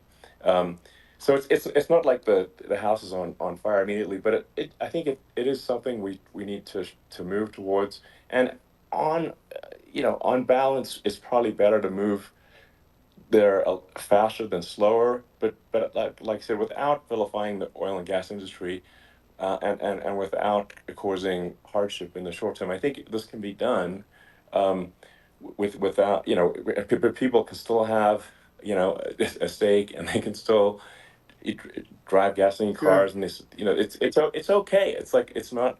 I don't think we should vilify people for it, but I think we should just generally lean in the direction of sustainability. And I actually think solar is going to be a majority of Earth's energy generation. in the future, and it's certainly trending that way. Hmm. And so you get the solar power, combine that with batteries, so because obviously the sun doesn't shine at night, and then you use that to charge the electric cars, and you have a long-term sustainable solution. And that's what Tesla's trying to move things towards, and I think we've made a lot of progress in that regard. But when you look at our cars, we don't believe that environmentalism, that caring about the environment should mean that you have to suffer. So we make sure that our cars are beautiful, that they drive well, that they're fast, that they're sexy. I mean, they're cool. In fact, literally, I mean, the sexy joke, Model S, Model 3, Model X and Y spells out sexy. It's probably the most expensive joke out there. Um, but I don't know, I like cheesy humor, So, um, but I'm a big fan of, like, let's have an inspiring future, and Yeah. let's work towards a better future, and we can do so without demonizing Right. people. I'm okay. You know, It's very interesting. You use the word global warming, and today they use the word climate change because you have some places that go up, and so they were getting themselves in a little trouble with the word global warming because not every place is warming. Some places are going the opposite direction. But I'm sort of waiting for you to come up with solar panels on the roofs of your cars and on the trunks of the cars, and it just seems like something that at some point you will come up with. I'm sure you'll be the first, but it would seem that a solar panel on the roofs, on flat surfaces, on certain surfaces might be good, yeah, at least in certain areas of the country where you have the world sure, where you have the sun. But I would think, and I have no idea because that's not my world, but I would think that this would be something that would be interesting. But the one thing that I don't understand is that people talk about global warming or they talk about climate change, but they never talk about nuclear warming. And to me, sure, that's an immediate problem because you have, as I said, 5 countries where you have major nuclear, and probably some others are getting there, and that's very dangerous. That's where you need a strong American president because you don't want to have this proliferation. But you have 5 countries and getting more. China is much less than us right now, but they're going to catch us sooner than people think. They're way lower. Russia and us are number one, and I mean, we're sort of tied. And China is far behind, but they're developing at a level that you're not surprised to hear very fast. They'll end up catching up, maybe even yeah, surpassing. But to me, the biggest yeah, problem is not uh, climate change. It's not, and everything's a problem, but it's degrees. To me, the big problem is the nuclear power. The power of nuclear is so great. And when I talk yeah. about Nuclear power is underrated. It's I'll awesome. prevent World War Yeah. III, Oh, I will. But the okay. truth is that you have to because this is no longer army tanks going back and forth and shooting at each other. This is Yeah. a level of destruction and power that nobody's ever seen before. Yeah, and actually, there's the bad side of nuclear, which is a nuclear war, very bad side. But there's also, I think, nuclear electricity generation is Absolutely, you're underrated, right. and it's actually, people have this fear of nuclear electricity generation, but it's actually one of the safest forms of electricity generation. It's just a huge misunderstanding. Um, and if you look at the injuries and deaths, caused by, say, I mean, I'm not going to try to pick on coal mining, but just any kind of mining Right. operation, and there's a certain number of injuries and deaths per year. You compare that to nuclear. Nuclear is actually way better. So it's underrated as an electricity source, and I think it's something that's worth reconsidering. But there's so much regulation that people can't get it done.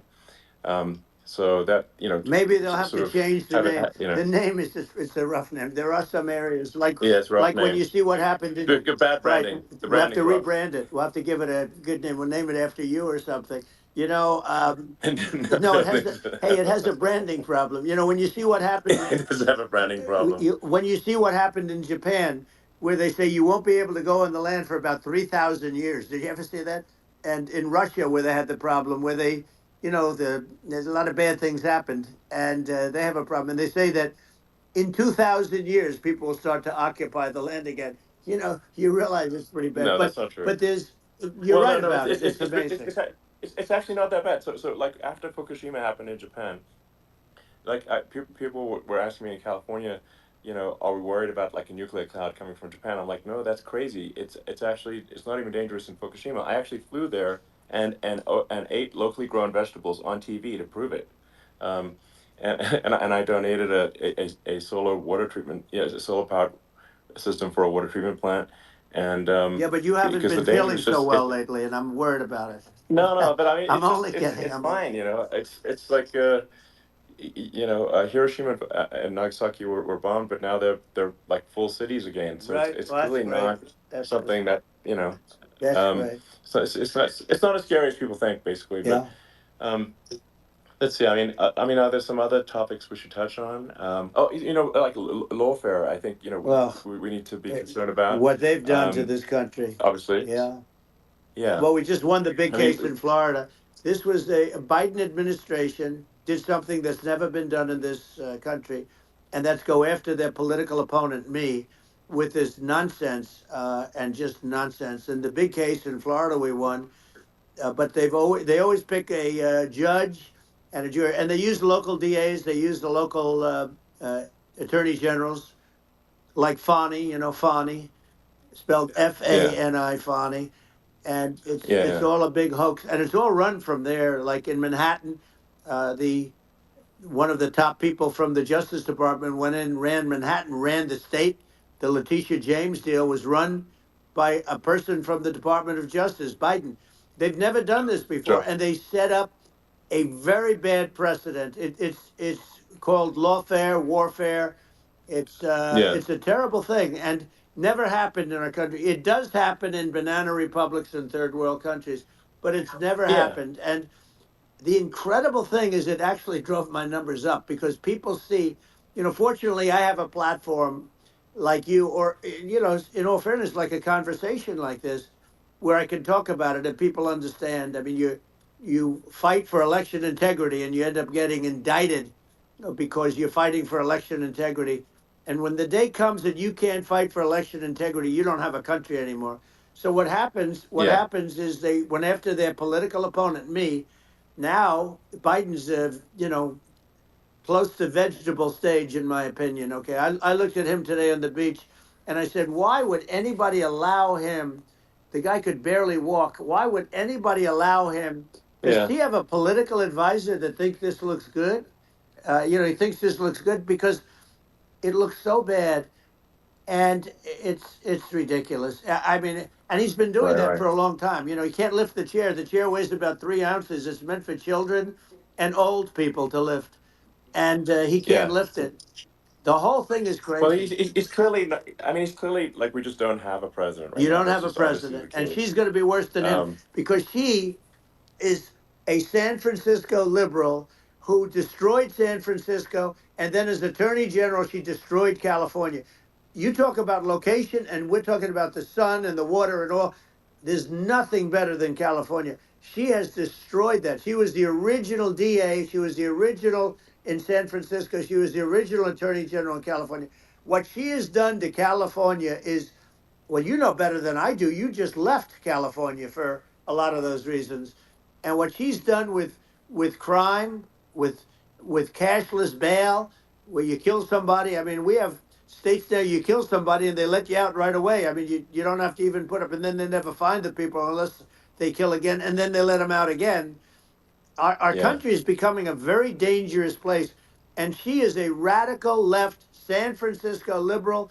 And now she's trying to protect. Now she's looking like she wants to be more Trump than Trump, if that's possible. I don't think it's possible, but she wants to be more Trump than Well, Trump. yeah. I want a wall. I I want, think that's you know, she yeah, wants to release all the yeah. prisoners that are in detention, and some of these guys are really bad. Right. That just came Yeah, I out just saw today. that. She Yeah. doesn't want to build the wall, even though the walls work. Walls and wheels. In your business, everything you do is obsolete, almost, well, not the tunnels, but everything is obsolete. Even your rocket ships, they're like a month later, they're obsolete. You find a better way to. The only thing that's not obsolete is a wall and a wheel. And the wall, I built hundreds of miles of wall, and that's why we had such good numbers. I was going to add Yeah. 200 miles. We bought it. We could have flipped it up in 3 weeks, and they sold it for 5 cents on the dollar. That meant I said, "Wow, that means that they actually do want to have open borders." She wants to have open borders, and now she's going like she's tough on the border. It's such a lie. Yeah, this is simply not true. Yeah, This is simply not no, and true. everybody Yeah, knows it's it's simply not not true. true. It's a disgrace that she can Yeah. say it. No, I mean, obviously, what's happening sort of overnight is they're rewriting history and making Kamala sound like a moderate when in fact she is far left, like far Worse left. than Bernie Um, Sanders. She is considered more yeah, liberal by far than Bernie Sanders. She's a radical left lunatic, and if she's going to be our president, very quickly you're not going to have a country anymore, and she'll go back to all of yeah, the things that she believes in. She believes in defunding the police. She believes in no fracking, zero. You don't. Now all of a sudden yeah, she's yeah, saying no, I will. I really want to see fracking. The day the if they got in, the day she got in, she'll end fracking. And by the way, if people didn't think that, the lunatics that really believe in that, uh, they won't vote for her. Like like the yeah, Palestinians and Israel. She is so anti-Israel, and she's bad for both. Biden actually did something that was impossible. Both sides hate him. Both sides. That was a hard yeah. thing to do. Unification. Yeah, no, no. I mean, Netanyahu came to give a talk to a joint Senate and House sitting, and I was there, and Kamala stood him up. What does that say? I think Um, it's highly that's disrespectful. And I say, if you're a Jewish person or if you believe in Israel, if you're a person that, is a very pro Israel, if you vote for her, it's worse than Biden. And Biden was bad. But if you vote for her, you ought to have your head examined. And you see tonight, I mean, as we're doing this, I'm seeing reports coming that they expect an attack tonight or tomorrow from hundreds and maybe thousands of rockets. Their Iron Dome, as they call it, as we all call it, but their shield that they build, that can be swamped. We'll use the term that's yeah, appropriate, swamped. But they yeah, swamp it by shooting enough missiles. You know this better than anybody. By shooting enough missiles, so, they can't defend themselves. They just obliterate the whole yeah, place. And that's what some people think they're looking to do. And we have no leadership. There's no respect for the United States of America with these people. And I'm telling you, yeah, she'll be worse than him. A believer yeah. No, in I being think you're right. radical left, and he wasn't.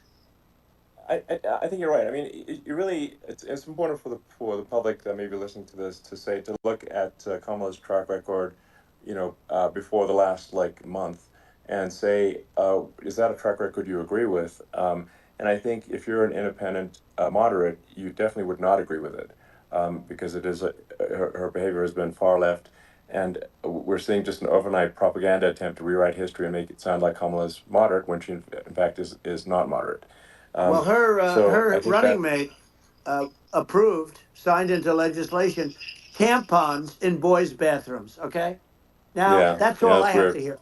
Tampons in That's boys' weird. bathrooms, and that means she Yeah, believes in that too. I mean, yeah, she that's she not picked okay. this guy because he was the closest to her. A lot of people thought she'd pick sort of the opposite, but she picked an anti-Israel radical left person. But she is far worse, they say, than Bernie Sanders. If we have her as a president, if we have a Democrat at this moment as a president, I don't think our country can survive. I think it's a massive. I think we're in massive trouble, frankly, with the Kamala administration, and that's my honest opinion. Um, and uh, and I think really it's essential that you win for the good of the country for this election. And I mean that's I'm just stating my opinion. Um, Now you may have seen this, but I got a letter from the EU Commission like saying to not have disinformation on the like during this discussion that we're having, and there's a lot of attempts to do censorship and to force censorship even on Americans from other countries, and what do you think about that? Well, I know the European Union very well. They take great advantage of the United States in trade, as you know. We, through a different forum, NATO, we protect them. And yet, if you build a car in the United States, you can't sell it in Europe. You just can't sell it. It's impossible. The same thing with our farmers. Our farmers find it very difficult to do business. We have a deficit with them of $250 billion. which people don't know. It sounds so nice, the European Union, but let me tell you, they're not as tough as China, but they're bad. And I let them know it, and that's probably why they notified you. No, they don't treat our country well. We defend them, you know, with Ukraine. So we're in for 250 billion, and they're in for about 71 billion, and they have the same size. It's if you add up the European nations that in terms of an economy, it's about the same size when you say as us, and they're in, Yeah. and they're in much greater risk. They they're right there. We have an ocean separating us from, in this case, the enemy would be Russia. Used to be for the Yeah. Soviet Union, but let's assume they're close enough. And what happens is uh, they're in for 70 something million. I think even less than that, billion, and we're in for about 250 billion, and it could be a lot higher than that. And I say, why aren't you going to equalize? Why aren't they paying what we're paying? And they're in much more, it's much more important for them because of the fact that, they're right near there. I mean, they're all sort of in that location. We're not. But they Yeah. should, they should, and I did it with NATO. There were only 7 countries that were paid up in NATO out of 28 at the time. And the United States Yeah. was subsidizing. Yeah. The United States was subsidizing NATO, tremendously subsidizing NATO. And I said, I went Yeah. in and I said, you Yeah. got to pay up. If you don't pay up, we're not going to defend you any longer. I took a lot of heat, but you know what happened? Billions and billions of dollars came flowing in, and Yeah. I think a lot of the public isn't aware of the fact that the United States pays a disproportionate share of the NATO expenses. and then we get Even though, taken like, advantage of on trade. So think yeah, about it. well, I mean, the point of NATO is defending Europe, and it's it's like, then okay, well, why is the United States paying disproportionately more to defend Europe than Europe? That doesn't make sense. That's unfair, and that is an appropriate thing to address. Well, Um, when you talk about so cost cutting and savings and everything else, I mean, honestly, look, there's nobody that feels worse about the Ukraine situation than I do because I know it would have never happened. I know Zelensky. He was very honorable to me because when they went with the Russia hoax and they said I had a phone call with him, he said it was a perfect phone call. It was a great phone call. He could have grandstanded and, said, oh, he was very threatening. He said, no, it was a very nice phone call. I called him up to congratulate him on his win, and you end up getting impeached because these people are yeah, yeah, lunatics. I was talking about the difference from the people within and the enemies on the outside. In many cases, the people from within are more dangerous for our country than the Russias and the Chinas. If you have a smart president, you're not going to have a problem with them. You're going to do things. yeah, Now, they've taken advantage yeah, of us absolutely. incredibly, but you're going to do things with the right person. Yeah, well, I think it's obvious that you're a believer and an advocate of free speech, because during your first term as president, you were attacked relentlessly every day, often very unfairly, with false attacks, and you didn't try to shut down the media. You didn't try to uh, inhibit their freedom of speech, and I think that says a lot. Well, the good thing is that you and I have, and some people, very few, we can get the word out. Although sometimes it's hard because they don't want to print it. Like we're having a great conversation right now. Kamala wouldn't have this conversation. She can't because she's not No. smart. She's not a smart person, by the way. She can't have this conversation. And Biden, we don't even have to talk about it. I mean, he couldn't have this conversation. He would have given up on the first half of a question. He would have walked out. He would have said, "Where am I? Where am I going?"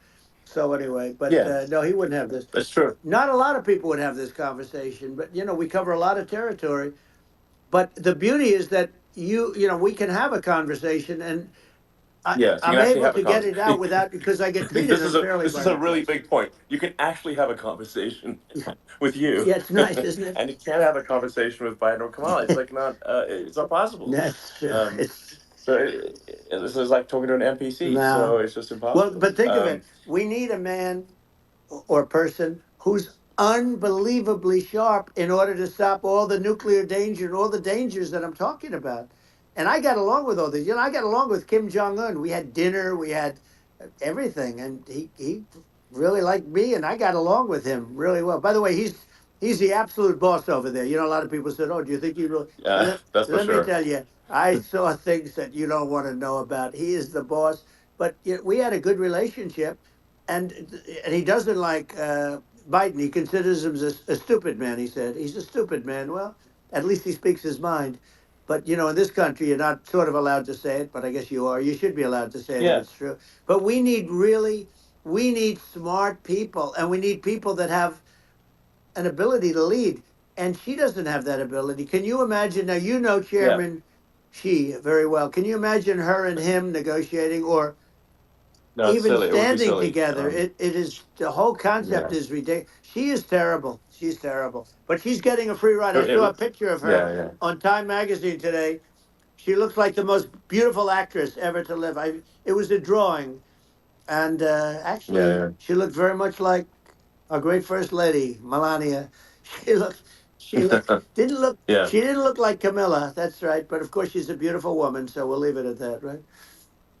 Yeah, well, maybe like I think part of what people in America want to, people in America want to feel excited and inspired about the future. They want to feel like the It's future is true. going to be better than the past, and that America is going to do things that are greater than we've done in the past, reach Right. new heights that make you proud to be an American, and excited about the future. Um, They want the and I American think dream just back. They want the American dream back. More important than anything else. It's like you don't have that today because the people they've been just sucked. They see incompetent people running our. You know, the Biden thing is very interesting. People just found him to be incompetent, and when I debated him, I was like, "Is this for real?" It was Yeah, it was just absurd. But I think there are like some grand projects that we could do. I mean, I think like we could build a base on the moon. We could send American astronauts to Mars. We right. could build high speed Yep. connections that are more advanced than anything else in the world between our cities, so people have fast transport. Um, it's possible to solve traffic with tunnels. That's right. We already made great progress in Vegas doing that, and and just do things that are exciting and inspiring and make the future feel like it's better than the past. Well, I did in Uh, Vegas, and I'll tell you, it was amazing. I got to see. I took a big glimpse at it, and it's incredible. It's incredible, and you could do that all over. You could do that all over. It's deep. yeah, You don't even need much structure. Assuming you're in the right area. no, it's It's straightforward. amazing. So I think we could do some things that like China's got incredible high speed rail between its cities, but I think it's actually possible with tunnels if with deregulation with an ability to actually where it's like legal to actually do the tunnels. Then you could have high speed tunnels that are actually better than anything else in the world for high speed transport between cities, and that would be something that Americans can say, "Wow, okay, we've got something that's cooler than anyone else in the Yeah, world." That's the kind of thing that makes you proud to be an and American. much safer than surface trains, where there is a danger there. With people, with crazy Yeah, people, it's much safer, much better. And it's sad because I've seen some of the greatest trains. I find it fascinating, and I've seen the systems and how they work, and the bullet trains they call them, I guess. And they yeah, they go unbelievably fast, unbelievably comfortable, with no problems. And we don't have anything like that in this country, not even close. And it yeah. doesn't make sense that we don't. Doesn't make sense. Yeah, and I think also like there's I'm kind of hopping on the excess regulation, but I think something that um like I think people can generally understand is that what happens with laws and regulations is that there's more and more of them every year, and unless there's a process to clean them up, eventually everything becomes You're right. illegal, and that actually it slows down the development of new technologies. I mean, if you take the sort of like I think there's room for some reform at the FDA Yeah. for Yeah. improving the speed with which we approve drugs that could help save lives and improve people's Yeah. lives. Um, and I uh, worked very and hard and on that. We got that down yeah, to the lowest number ever, and we got therapeutics approved in the FDA that people can't even believe the speed. But I took them on. I don't think they like me too much, but I got things approved in the FDA at numbers that they wouldn't believe. And it's a very bureaucratic group. Actually, it's a fine group of people in many cases. I got to know a lot of them, but I was pushing them really hard for Regeneron, for so many different things that that were really pretty amazing. But the FDA takes too long. It's 12 years to get a product approved. I got it down to 4, and I Yeah. got some things done very quickly. But it's really something that is going to have to be worked on because it takes too long. Just takes too long. Yeah, it just takes too long, and it's you end up in the same with the approval, but it's just it takes years instead of something that I think could potentially take Yeah, months, that improves people's lives. I yeah, think and but I just wanted to sort of hop on this point that like there has to be an active process for reducing rules and regulations, because otherwise they just keep building up every year, and yep, you get like hardening of the arteries, and eventually everything's illegal, or takes forever, and then we just ossify as a society. We can't make any yeah. progress, and that's it's a really big Well, deal. Elon, just So getting back to the FDA for 1 second, I got something done called Right to Try. This is where you can go in and if you're terminally ill, you can use a space age, medicine or whatever it may be. We have the best doctors, the best labs in the world. We really do. And but people would go to other countries because you couldn't use the product, even if they thought it worked, because it's going through the FDA. I got it approved yeah, where you can yeah, you basically you look nobody wanted the doctors didn't want it because of the liability, the country didn't want it, our country, because they didn't want to get sued. These are people terminally ill. The insurance companies didn't want it, and the pharmaceutical companies, nobody wanted it. I got everybody into a room, and we came up with an agreement that you won't get sued. And also, they didn't want it on their record. If somebody's terminally ill and they die after taking a drug, they didn't want that on their record. So we set a separate list. If somebody was, so it wouldn't count as a negative. yeah, Okay. And as you know, we got it yeah, done. We have saved Right to Try. They've been trying to get this done for 58 yeah, years. And it sounds simple, but it wasn't because of, I mean, the insurance companies, nobody wanted it, but we got it done. sure, Somebody signs, you sign a document that you're not going to sue the insurance companies, the country, you're not going to sue anybody. And we got it done. And we're saving tens of thousands of lives. Right to Try. Hopefully, you never need it. But if you yeah, do, you don't have to travel to Asia. People, right, if they had money, they go to yeah, Asia, they go sure, to Europe. If they don't have money, they go home and die. That's what happened. They'd go home and yeah. die.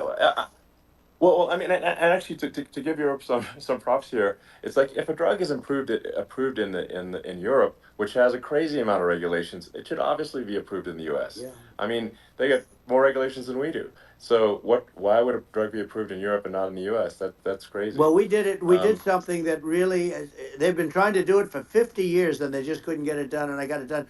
And it's really something. But you're right. Some people go to Europe because a drug isn't approved here, but it's approved in Europe. And it's a drug that, generally speaking, would yeah, work. It's pretty crazy. You're absolutely. right. And I think so, as long as people are properly informed of the pros and cons, and like these are the risks, this is the risk, and like you make your own decision. Yeah. That makes sense. Well, I think just, So in sort of closing up, and by the way, I'm looking at the numbers. You got a lot of people listening. I hope you don't get yeah, nervous because you got a lot of people listening to you right now, like 60 million or something. What is that number? It's crazy. It's amazing how you can see that right away. How many? What is the number? Wow. What is it? well, Wow. I think in Wow. terms of That's a people that's a that big. That's bigger than you said. You said 25, and you're much more than double that number. 25 million. I think you're going to be 60 or 70, and I guess over a period of time. Hey, I congratulate you. Do I get paid for this or not? well, I think actually in terms of the number of people that will hear this conversation, over the next few days to Right. weeks, it's going to be hundreds of That's what they millions. say. Yeah, that's good. Well, look, it's an Yeah. honor. I just asked this: are you better off now, or were you better off when I was president? Nobody's better off now. People, we put out polls on that, and nobody's better off now. Inflation has killed it. And they also feel very unsafe. You look at what's going on with a lot of different things. You look at the riots we had at the Yeah. colleges over, I mean, it's ridiculous, but Right. all of the riots, they just feel unsafe. And now they really feel unsafe because you have a new form of crime. It's called migrant crime. I call it Biden Well, migrant yeah. crime. Maybe I'll call it Well, Kamala I migrant crime. But I mean, with all these things, I always try to get to the ground truth by just asking people. And my mom lives in New York, and I was like, Mom, do you know, have you any of your friends, been attacked or assaulted? And she said, yeah, three of her friends in three separate Crazy. incidents were assaulted just in recent months, just walking around the streets of New York. And I said, well, did what happened to the people that assaulted them? Oh, nothing. They got away. Like, and they just They know that always get away. nothing's going. And they don't even bother reporting it because there's not. They know that there's not. They're not going to. People are not going to get prosecuted. They just let violent criminals out in New York The with only one with that gets zero bail. prosecuted is Donald Trump. They don't get, they prosecute Trump. Yeah, I mean it's just obviously messed Oh, up it's if terrible. violent criminals are being getting off scot Yeah, free, and meanwhile New York spending massive resources prosecuting you, and it's like this and I think the sort of sensible public looks at this and says, what the heck's going on here? This is obviously abuse of the legal system. Um, the legal system is supposed to be protecting the that's public right. from violent criminals, and it should be obviously allowing the public to make their own decision about who should be president, as opposed to some legal case. Once they start this precedent, because this can go on with the next one. I mean, this is a very bad precedent what they're doing in terms of going after their political opponent, and that's all it is. It's going after their political opponent, Yeah, and then you get a judge who's a strong Democrat, and I'm being nice when I say that. In many cases, crooked as hell, but you get a judge and you go into an area where a Republican gets 3 or 4% of the vote, and you'll have a jury pool yeah, with people that hate Republicans or hate. It could sure, also be the other way of though, course, because it could start the other way in areas where they hate Democrats, exactly. and you get into a Yep, Pandora's box. It's a very dangerous thing for this country, and a very dangerous thing even for the state. New York City is yep, losing. New York absolutely. City and state lose a lot of business over what they did to me, because these people say we don't want that to happen to us. That's no justice system. You have an unfair system of Yes, justice, and it's costing New York State a tremendous amount of money. People are leaving and companies are leaving, and they won't come back. So all of that stuff is important, but the economy now is the big thing, and we can turn that economy up so fast, and people are going to be back again. We're going to get rid of yeah. I think there's inflation. I think there's a lot of Right, opportunity. Absolutely. absolutely. So And I just I want to think I I want to think congratulate you. You've done an amazing job. You have definitely got a fertile mind. We can talk. You and I can talk about well, rockets see, and, it's kind of you to say thank you. well, tunnels. We can talk about tunnels and rockets and electric cars. So many things. And now you're into the AI, and that's going to be another beauty, I'll say. So Yeah. it's an amazing thing you've done, Elon. It's an amazing thing, and I Well, congratulate you. I mean, thank you. And well, I mean, I just say here, here's to an exciting, inspiring future that people can look forward to and be optimistic and excited about what happens next. And that's the kind of future that I think you will bring as president, and that's why I endorse you. Well, I appreciate that. That endorsement meant a lot to me. Not all endorsements mean that much, to be honest. Your endorsement meant a lot. And, we have a phrase, make America great again. It's pretty simple, but it really says that we want to make America great again. And we can do it. We can do it now. But if we were going to suffer another 4 years like we've suffered for the last 4 years, I'm not sure the country can ever come back. That's how bad it is. It's so bad. We have to I do a think lot I of think that's a things. very real Yeah, risk. it's a big That's a risk. very real risk. Yeah. And it's I'd just like to note to people listening, like I've not been very political before, and if you look at my record, I've actually been. I'm not like sometimes they try to paint me as like a far right guy, which is absurd because I'm like making electric vehicles and solar and batteries, helping them with the environment, and and I actually I supported Obama. I stood in line for 6 hours to shake Obama's hand when he was running for president, and so it's not like I'm like some sort of dyed in the wool long term Republican. I call myself uh, historically a moderate Democrat, and but now I feel like we're really at a critical juncture for the country, and uh, I think a lot of people thought the Biden administration would be a moderate administration, but it's not, and obviously that we were just going to see an even further left uh, administration with Kamala. That's my honest opinion. I mean, her dad is literally. I mean, she was brought up as an actual. Her dad is a Marxist economist. That's, you can Google it. I mean, it's not a. We're not making this up. That's how she was brought up. So, and we want to have a future that is prosperous. And I think we're just at this critical juncture, and I think this is a case of the America is going to at a fork in the road, It's true. and I think it will take if the path like you are the path to prosperity, and I think Kamala is the opposite. Then that's my honest opinion. I'm gonna get attacked like crazy, and I've also experienced quite a bit of lawfare myself. And but I'm just trying to tell people my honest opinion, and I haven't been really active in politics before, and I'm just trying to point out that my track record historically has been moderate, if not moderate, slightly left, and so this is to people out there who are in the moderate camp to say I think you should support um, Donald Trump for president. And I think it's actually a very important junction in the road, and we're in deep trouble if it goes the other way. Well, I want to thank you, and I actually always did think of you as somewhat left. I must say that. So it's uh, it's Yeah. even more of an Well, honor to have yeah. your endorsement. I know how strong you feel about it, but when you think of her, San Francisco, 15 years ago, I had a great friend, Bob Tish. He said it's the greatest city in America, and now it's not, it's almost not livable there. And California likewise, and she was involved in the destruction of San Francisco and the destruction of California, and she will be involved in the destruction of our country if people are so unwise as to elect her. And I hope that doesn't happen, and I hope the elections are going to be run honestly, and we're going to turn this country around. We're going to do things that, and we can do it fairly quickly. And we have to get rid of the criminals that have been, given to us by other countries as they laugh. They laugh at Yeah. us. They think we're stupid to accept these people. These are radical, stone cold killers in many cases and terrorists. And they're in our country by the hundreds of thousands. Yeah. And we have to take Yeah. them out.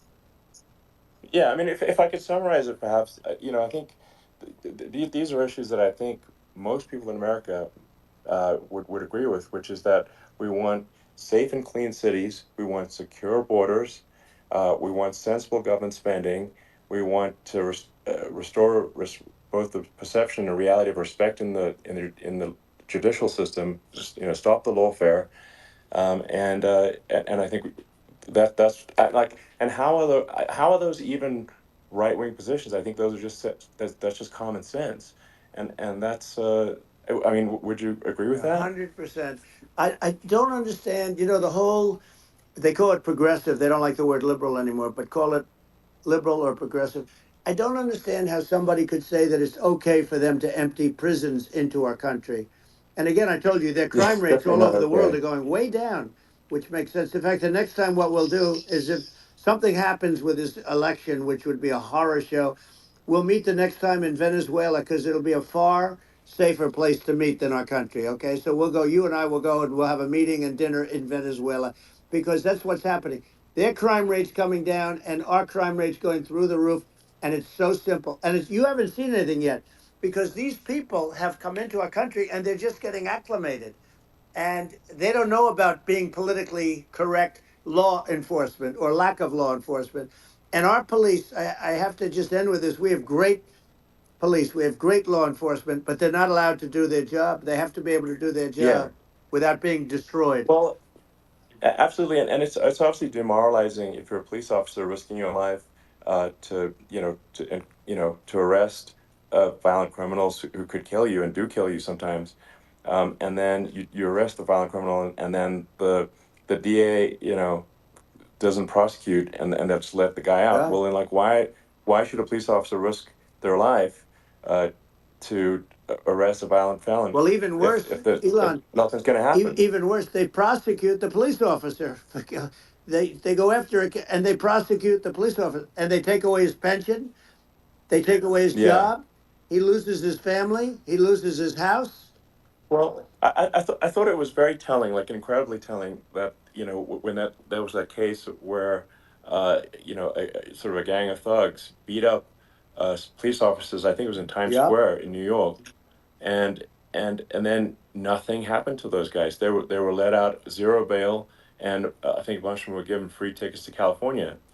Well, what is I mean, that is a gross indignity against the United States, and that's how, I mean, this is insane. Like, have we lost all pride? What that how can such a thing be allowed to occur? I've never seen anything. You know? We see where they get shot. It's a very dangerous profession, but something they're very proud of, and they want to be able to do their job. But I've seen them get shot. I've seen a lot of things, but I've never seen where these guys are standing in the middle of a big street, everybody watching them, and they're literally boxing, like punching, stand up fighting a police officer. There were two of them, and Yeah, yet about six yeah, of these yeah. guys, and they're punching the hell out of them.